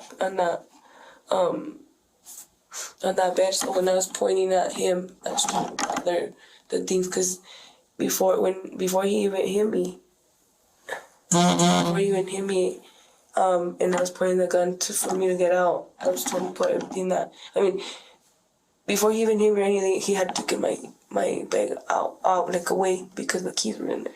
Oh. So he had taken it, like, because I had it and I was putting things in there. I was like, the keys for what? It's for the car. Okay, so he took the keys out of your purse? No, he just took the whole thing, because like we got, so I don't sound so confusing. Like once we leave the shower, we were walking, right, and that's when I was at this end, he was at this end, and we were talking before all this call me a bitches and that. I had my bag in front of me, and I was putting things away that were in the bed. So when all this happened and he started reading more text messages, he just kind of, when he went to this side, he just grabbed the whole little bag, the little tiny bag. He grabbed the whole thing, and he kind of put it like, just pushed it off, and then he went and saw, look outside, and then again, and then he went and kind of looked at the bag and see what was in there and stuff like that. So, but the phone, he had it the whole time in his hand, like the Ernesto's phone. So all he took was pretty much the bag, and he always said, like, he would always check my bag, because he said that I stole from him and take everything that he had, and I would leave him broke and all that, but it wasn't the case. Okay, so I'm trying to understand. So you say you got Ernesto's phone, you got your bag, and your phone was in that bag, and Ernesto's phone was in that bag? No, Ernesto's phone wasn't in that bag. My phone was in that bag. So what happened to Ernesto's phone? It was on the bed. Okay, so it stayed on the bed when you left? No, I have that phone. Okay, how did you get, that's what I'm saying, how did you get that phone? When remember I told you, like, when I cut the gun and I was pointing at him? Oh, yeah. You collected everything. Yeah, like I was trying to keep an eye on him, pointing and collecting everything. Okay. And that's probably the few things I got that. And the little it's because my phone, like I said, I wouldn't take it out because any little text, even from Facebook, that'd come on. It was a guy. It was just. Would you and him communicate through Facebook? No. He communicated maybe once, and that's when he opened a fake account. Okay. But So he never communicated with me for just by text or phone. call. Okay. So when and again, I want to like just walk you through a little bit and understand. I know we already have this altercation. You go back to the room, you get the gun, you point it at him, you collect the items off of the bed. At that point, you guys have some type of struggle. You mentioned a little while ago. What was the struggle look like? What happened at the struggle? Tell me about the struggle. Like the struggle more like, because I keep pointing the gun and they keep like going like, open the door. Notice what just happened. Structurally, she has placed the gun in her hand. She has placed it back in his hand. She has run out. And she has, by her own architecture, left a Kenny who is alive, on the floor, with the gun, with blood on his face. She is mid-confession to picking it up and ending the interrogation with him alive. Garcia lets that breathe. Then he asks the only question that matters. Like the struggle more like, because I keep pointing the gun and they keep like going like, open the door, and they're like, you don't think I'll shoot. And, the more I wouldn't, and I like keep pointing the gun and that's when I start grabbing things and like one of the times I just look like down and up, he's already coming at me. Okay. So at that point, like I just freak out and I was already on the bed and punched. And then I did like the knock, I just kind of push him off. I just grabbed, I didn't even know if the phone and if my phone, anything was in there. And I guess from me grabbing and putting everything in there, when I was pointing, those things were in there. And I just grabbed it over the door and left. I didn't look back and nothing. I just wanted to get out of there, honestly. Okay, so you describe pretty much it looks like a very violent attack. Like a very violent scene with punching, slapping, choking, where you're almost unconscious.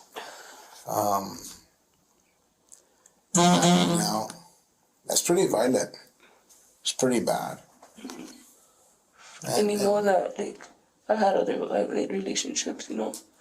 And from my last one, I told myself, like, I would be the type, like, if you put a hand on me, best believe, like, I'm not gonna let myself, you're gonna get a punch. And because you lose people that you love like that, like, you don't want to go that route. And if anything, like, my mom sat down and talked to me and, if you love someone, you don't put hands on them. You try to understand them a different way. Absolutely. And so my question to you, and I'm just trying to understand, because I've been an officer for over 18 years, okay?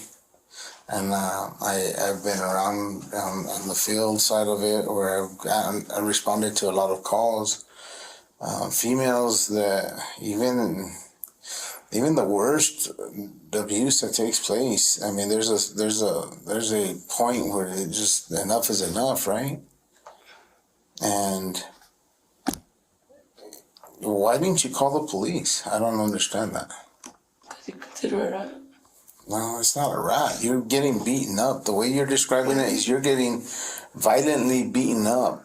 Yeah, and like the last time I tried to do that, it didn't. What do you mean? It didn't go well. When did you try calling? It was way before all this. Like, he grabbed me pretty bad and threw me like across the TV. And he started choking me. So let me ask you this: have you ever made a report on him at all? No. I just have pictures. Okay. That's it. And pictures on what? It comes up because he made me. On your phone? Are they on your phone right now? I don't know if most of them are in this or in my other one, but yeah. Because you said you've only been together for the last 6 months, right? So within the last 6 months, you probably still gonna have some photos of pictures of you being beaten up. It hasn't gone as bad as probably the past 3 months. Who else has been around when you've been abused by him? Pretty much anybody that's around me. Okay, but like somebody that I can verify that information with. And I'm not saying that you're lying. I'm just saying I would like to talk to somebody that says, "Oh yeah, no, I've talked to her and I've seen bruises and I've seen this and I've seen this behavior." Somebody I can verify that information with. One's his mom. His mom? His I mom. remember she was What's his mom's name? Connie. And she'll be able to say that you've showed her some bruising and stuff? Okay. My mom too. Your mom. What is your mom name? Isabel. Isabel. Isabel? What's her last name? Villegas. Huh? Villegas. V-I-L-L-E-G-A-S. What is, do you have a phone number? My mom? Yeah. Oh yeah, 505. Okay. 204. 204. I'm not sure. I don't even know my mom's phone. It's 4461 or 6641.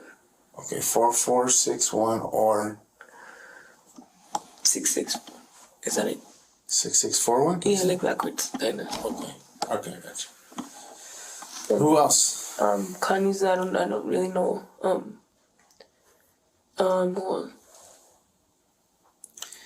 So we get to the point in our conversation, and I want to be really straightforward with you. I've listened, and I'm getting this picture of something. How you draw this altercation, the room back here. Oh, you know what? I forgot. Can you just initial and put the date that you drew that for me? It's the 23rd right now. So put 6/23 and then initial it. Before I forget, I'm supposed to ask you to do that. Don't get old because you start forgetting things, right?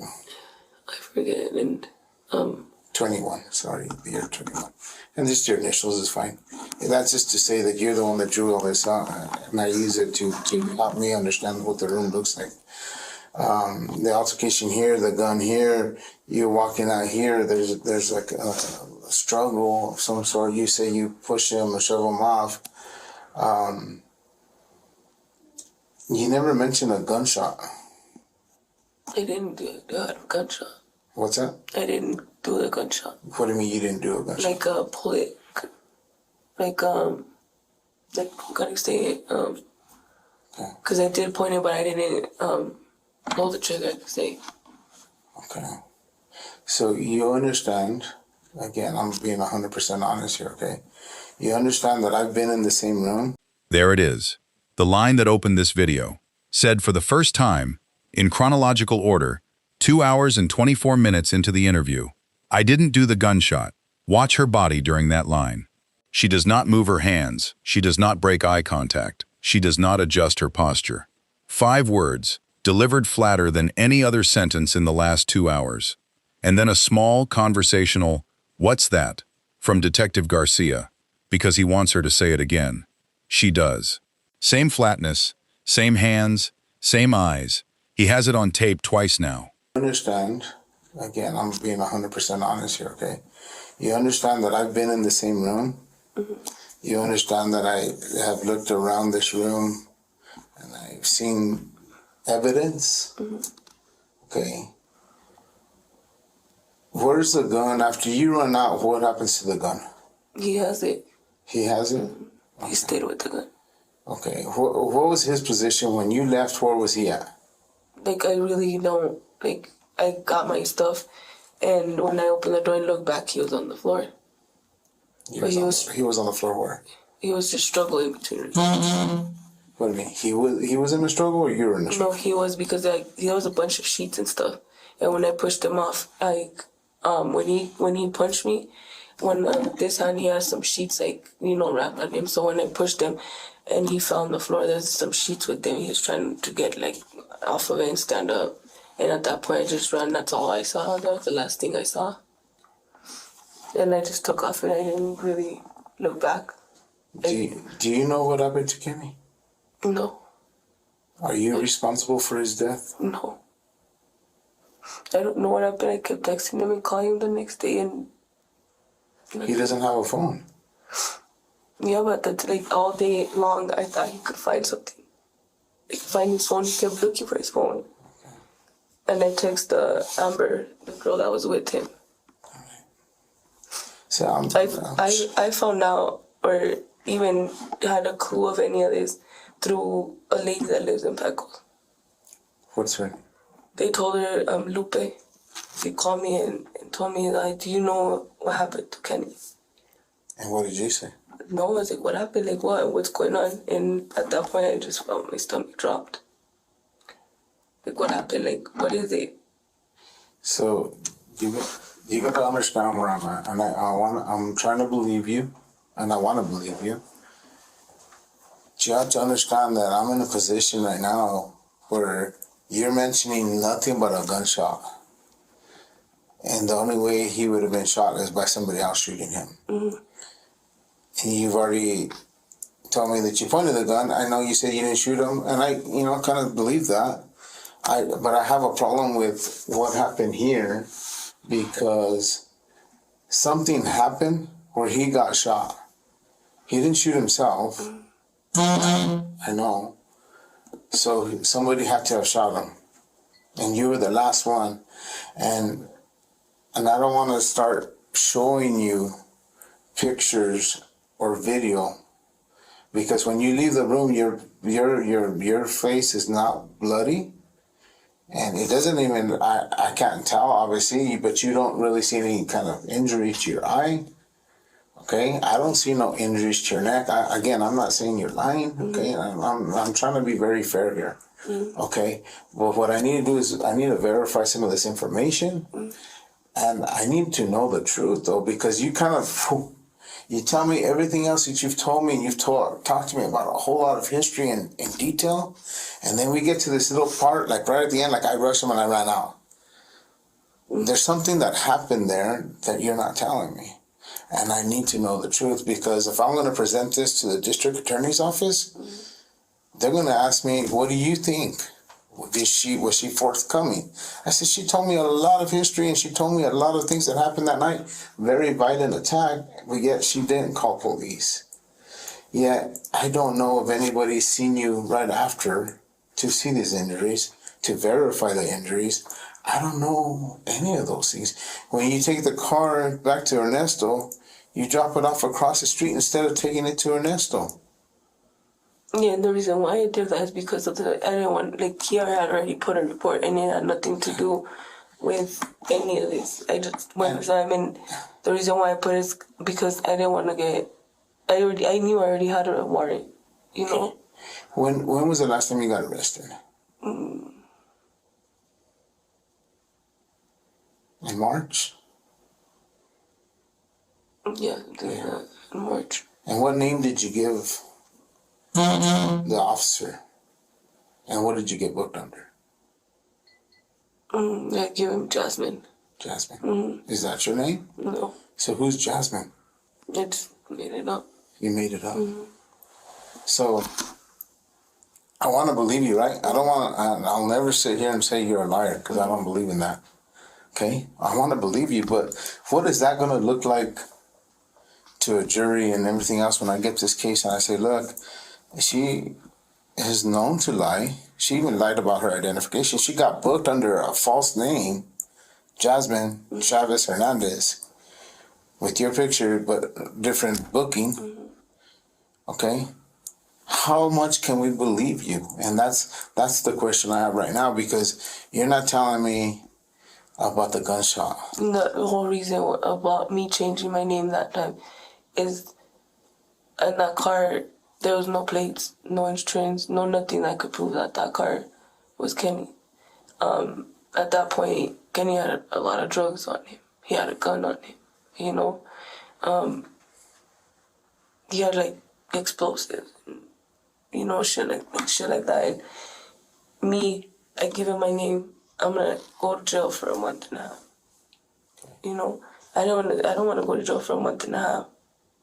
And it's only up for a violation. I get it, and I know I should be more responsible because I've been nothing but, like, kind of putting off important things off for other things that really don't matter. Do you have custody of your children? Mm-hmm. So your mom doesn't have custody, she just helps you take care of him? Okay. So what was the initial charge that you got arrested for? For Child abuse? no. Well, great. Well, yeah, that's what you're on probation for. So the whole thing was on probation. I got Okay. You got your children with you. from the DUI. I was parked outside my mom's house, and I had one of my sons. Okay. So Then at that, child services came, and I beat child services, everything, because I don't abuse my kids. It just happened. My mom's house is the 3rd, mine's the 7th. From the moment that they call the cops, I stayed arguing and arguing. By the time There are 3 staged pieces of evidence in that exchange, and they are placed in deliberate order. 1. The photo of her face. Clean, intact, no blood. Taken at the gas station after she ran. He has it on her phone. He does not show it to her yet. 2. The lack of marks on her throat. Observed in person. Never argued with, just on the record now. 3. The false name. He pulled her booking photo. He pulled the previous booking. He has Jasmine Travis Hernandez and Johanna Quintana with the same face. The point of the false name is not the false name. The point of the false name is to say to the jury, in advance, she is willing to lie about who she is to a police officer with her face on a camera. Why would she not lie about a gunshot? 7. From the moment that they call the cops, I stayed arguing and arguing. By the time I got myself and my kid in the car to take back to my house, they caught me and pulled me back to my house. I'm gonna stay focused a little bit here, okay? So help me understand how that gunshot went off. I don't know what gunshot. I never pulled the trigger on anything. Okay, so where's the gun? I don't know. He stayed with it. Okay. So, again, my experience in a suicide is, say, for instance, if we were to entertain that thought that he shot himself, the gun itself would still be there. There is no gun. I never took no gun with me. No gun ever had left with me. You had When to go back when I left that room, you weren't bleeding. I left Kenny okay. We were fighting, but I left him okay. Nobody else went into that room until they called for police.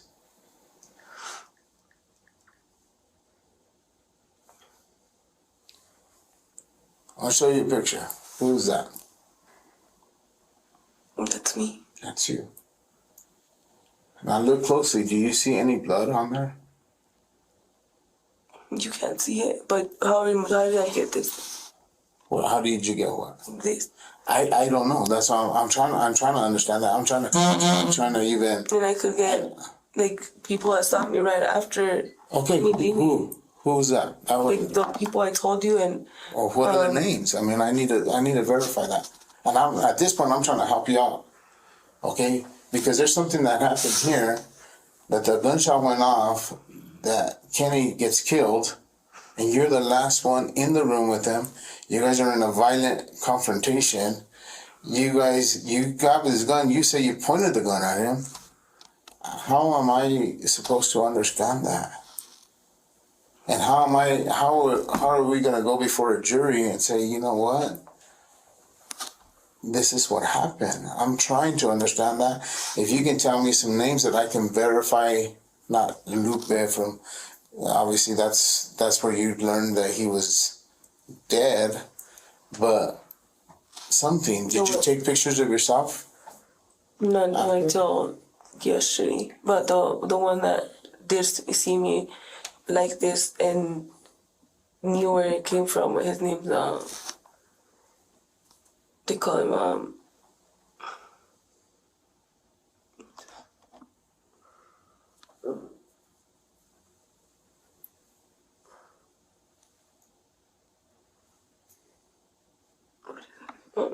I have it in my phone.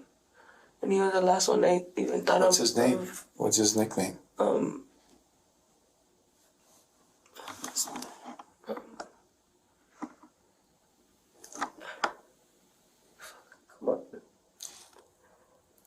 answer me this question. So why is it that I'm getting information from the state police officers that you mentioned to your mom, to Ernesto, that you're involved in a shooting in Albuquerque? I never even told any of them. That's why my mom was even telling me about it. I was like, when did I even tell you that?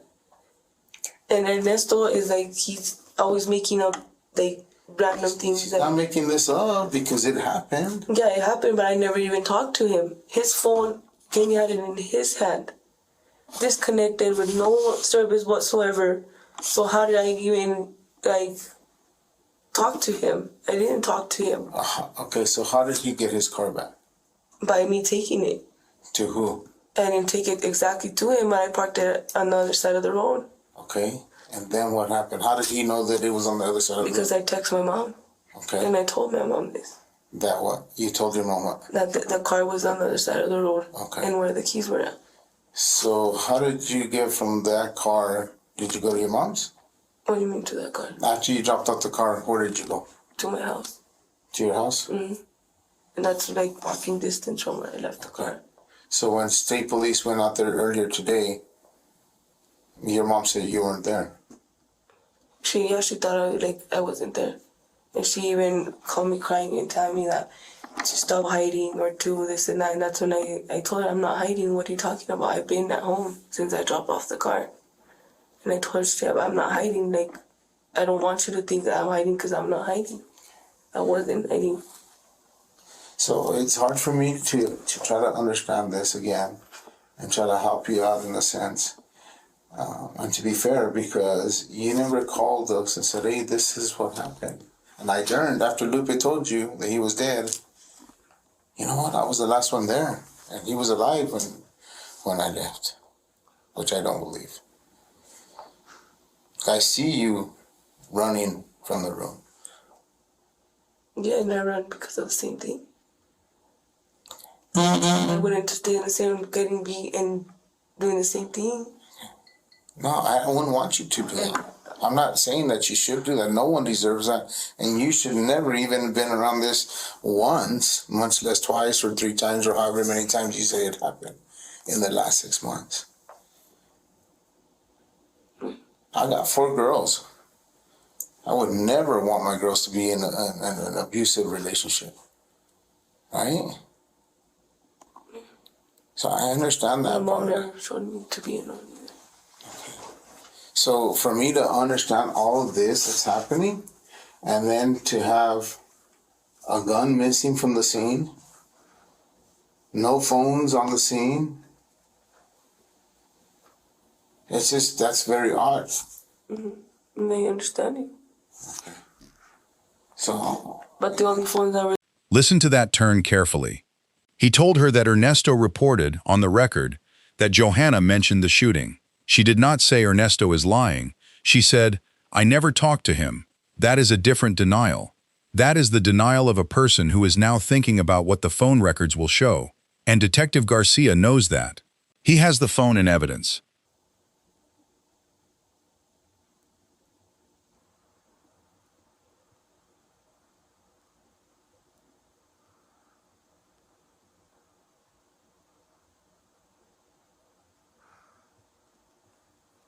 don't know if.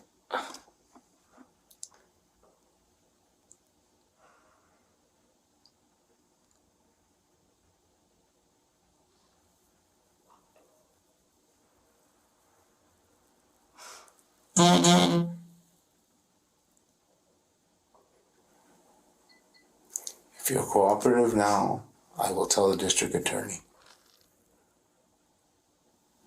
They're going to decide whether you intentionally planned on killing Kenny or something less than that. But I need your truth. I need the honest truth.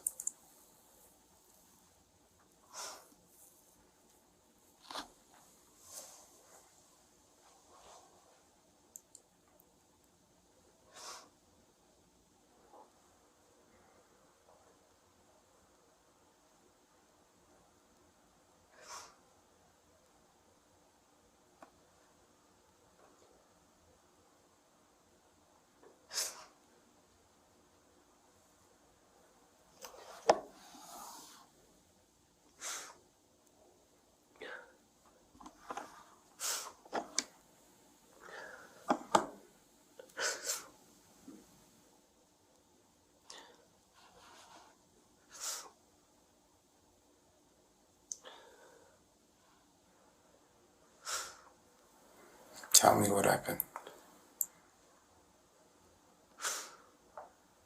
Just the gun went off.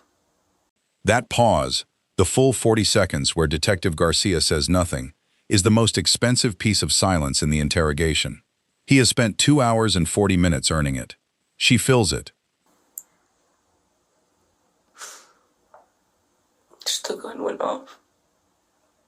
But I didn't mean to. That's when he started hitting me. I didn't point at him, nothing. He was right on top of me hitting me. And the reason why I say is because he told me that if anything ever happens to him and they knew who did it, they were going to go after the family. And I'm afraid for my mom and my kids. Because I know I want to try and try and do something. But I love Kenny a lot. It took so much of that. That was an accident. It was an accident. I want to face for so many years. For something I didn't mean to do. I honestly believe you. Okay. And I'm afraid for my mom, my kids. Like,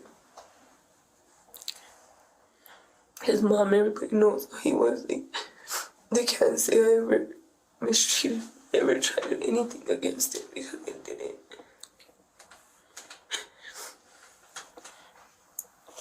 Listen, Johanna, by you being honest, I can tell that to the district attorney's office. And they can try to, I present to them the investigation, okay? I present to them everything that I've done. What I see here, who I talk to and all that, I present all that, okay? And with all this history, and if we can verify some of this history, and there was some type of struggle going on, I need to know when you picked up the gun, at what point did it go off?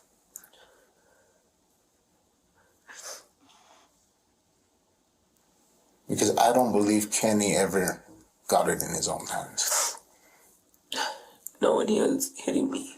And after I woke up from kind of days of he was choking me, I got scared. I was like, it's not going to stop there. And he's already on me. Because that's happened before. It hasn't just stopped there. So, They try to focus on this incident. so then, from there, he told me to go to the back. But I did see. But I just wanted to get out of the room. That's it. That's all I wanted to get out. I was get out of the room. So at that point, I just shot one by the door. And when I did that, he told me stupid fucking bitch, and he came at me. Until he threw me, punched me, and when he did the punch and the struggle and all that, another one went off. Where was that struggle at? So I understand. In this bed. This bed or that bed? This bed? Okay. And they went off, and I didn't think nothing of it. You know, I honestly thought it was okay, and I didn't think nothing of it.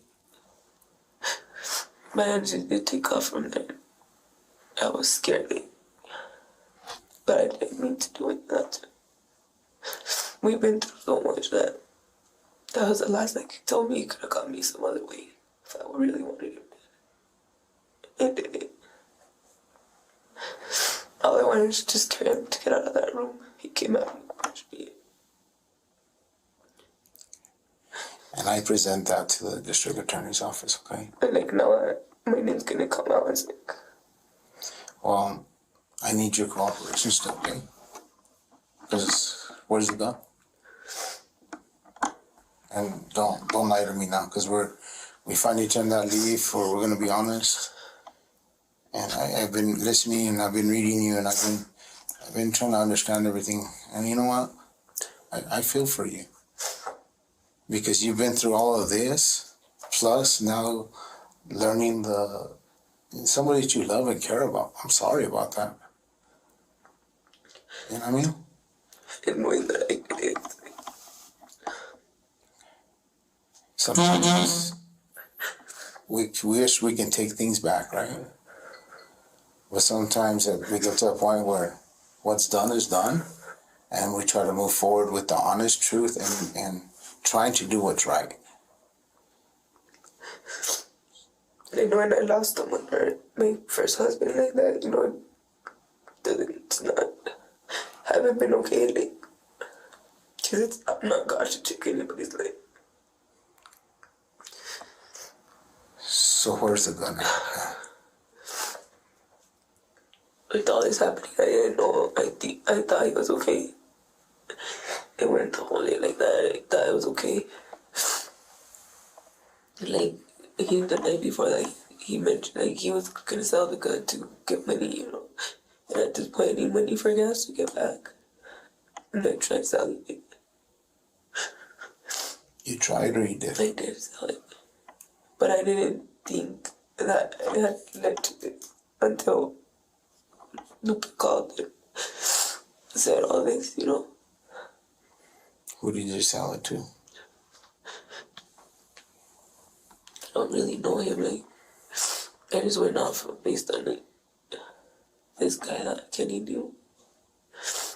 And he kind of went to the other guy and sold it. Like, he was kind of the middle person. But they don't really know any other, like, I just try to say, I honestly didn't think anyway.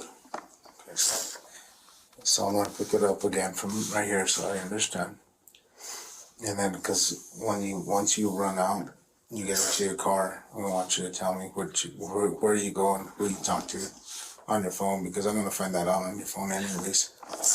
So after you did you get the gun from up here from the sink or no?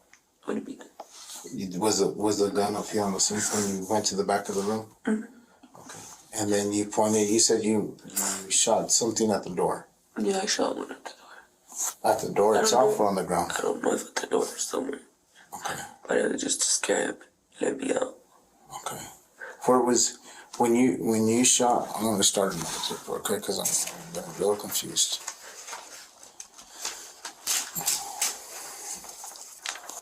Okay. There's a paper again for that one, okay. Well, let's use this one, so it's not so hard. So we'll lose it. Where were you at standing?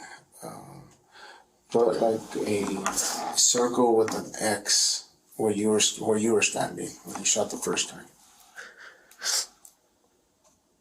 2 shots, one at the door, one on the bed. She fired both. In the version of the story she opened with, the one where the gunshot did not exist, Kenny was alive when she walked out. In the version she has just confessed to, she emptied a chamber and a half into him, and the second round went into his head while he was on top of her. Both versions cannot be true. Detective Garcia has both on tape. Where you were standing when you shot the first time. Circle with an X. Okay, now I want you just to put a circle where Kenny was standing when you shot the first time. Somewhere So in here. He was by the door? Yes. Okay. All right. So I shot it, and the moment I shot it, like, he knew I had to clock it back again. So in that process of me clocking it back again, he let himself go at me and throw me on the bed. Did you cock it? Yeah, I didn't have a chance, but by the time that happened, I wasn't even able to, like, not take it out of my hands or move it or nothing. So I got in that process, like, he just jumped on me, threw me on the bed, and that's when he punched me. And in between that struggle, like, it went off. But I was ready to punch, and honestly, so out, in and out, I didn't think, and after, like, that about it, like. So when you shoot the second time during the struggle, where does it Kenny end up at? Prison. Where's his head faced? I don't know. Once that goes off, I just feel like he grabbed like his arm or something. He like went off. At that point, like I just kind of threw him and then pushed him. And when I got up, he was kind of like just in between these two. I don't know what from there. I don't really know. Honestly, I thought it was. Where did you put the gun at that point? I remember I had it under my arm or in my bag. So then you go out to the car. Just go out to the car, started, like left. At what point did you sell the gun? At what point? I don't like. It was during the day. I remember between 1 or 2 around there. Okay, did you contact this person on the phone? I didn't have nothing to do with that. He didn't have a cell phone. The person I went to, like, he introduced us to Kenny, and his girlfriend became like a nice like, friend, you know, like still they're young. What was her name? Brittany. Brittany. They call her Brittany. Bree?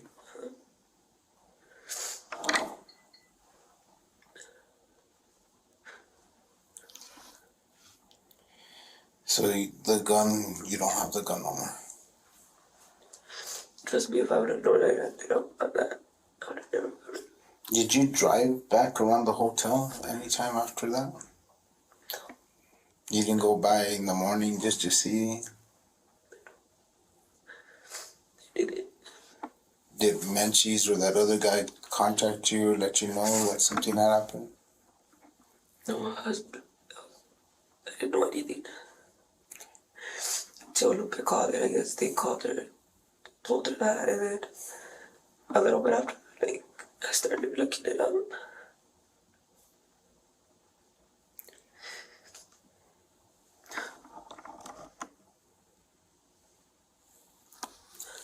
I appreciate you telling me the truth, finally. I just don't want to do years that kids, you know. I understand that. And that's what I'm going to try to tell the I district could attorney. see if I meant to do it. It didn't. I understand. And before that, he told me that if anything ever happened to him or to his brother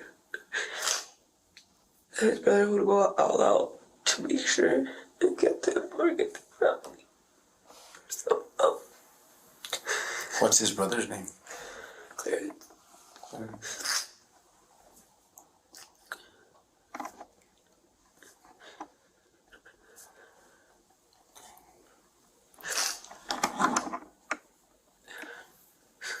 Do you need some tissue? Please.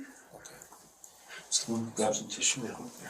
She sold the gun to a stranger. She does not know his name. She did it because she needed gas money for the drive home from Pecos. The same gas money she got after she dropped her 2 phones, her own, and Ernesto's, and Kenny's phone, which she had taken from the room. Detective Garcia walked into this interrogation knowing 2 phones and 1 gun were missing from a Motel 6 room. He walks out of it knowing that Johanna Quintana took the gun, sold the gun, took the phones, dumped the phones, parked the car 100 miles from the scene, and called her own mother to walk back into a normal evening. Johanna Quintana was charged with second-degree murder, tampering with evidence, and possession of a firearm by a felon. She pled and was sentenced to 10 years in New Mexico State Prison for the shooting death of Kenny Rougemont.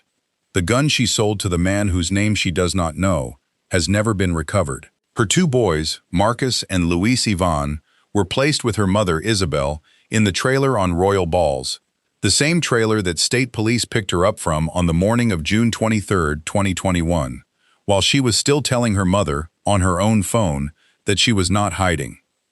She is scheduled for parole review in 2027.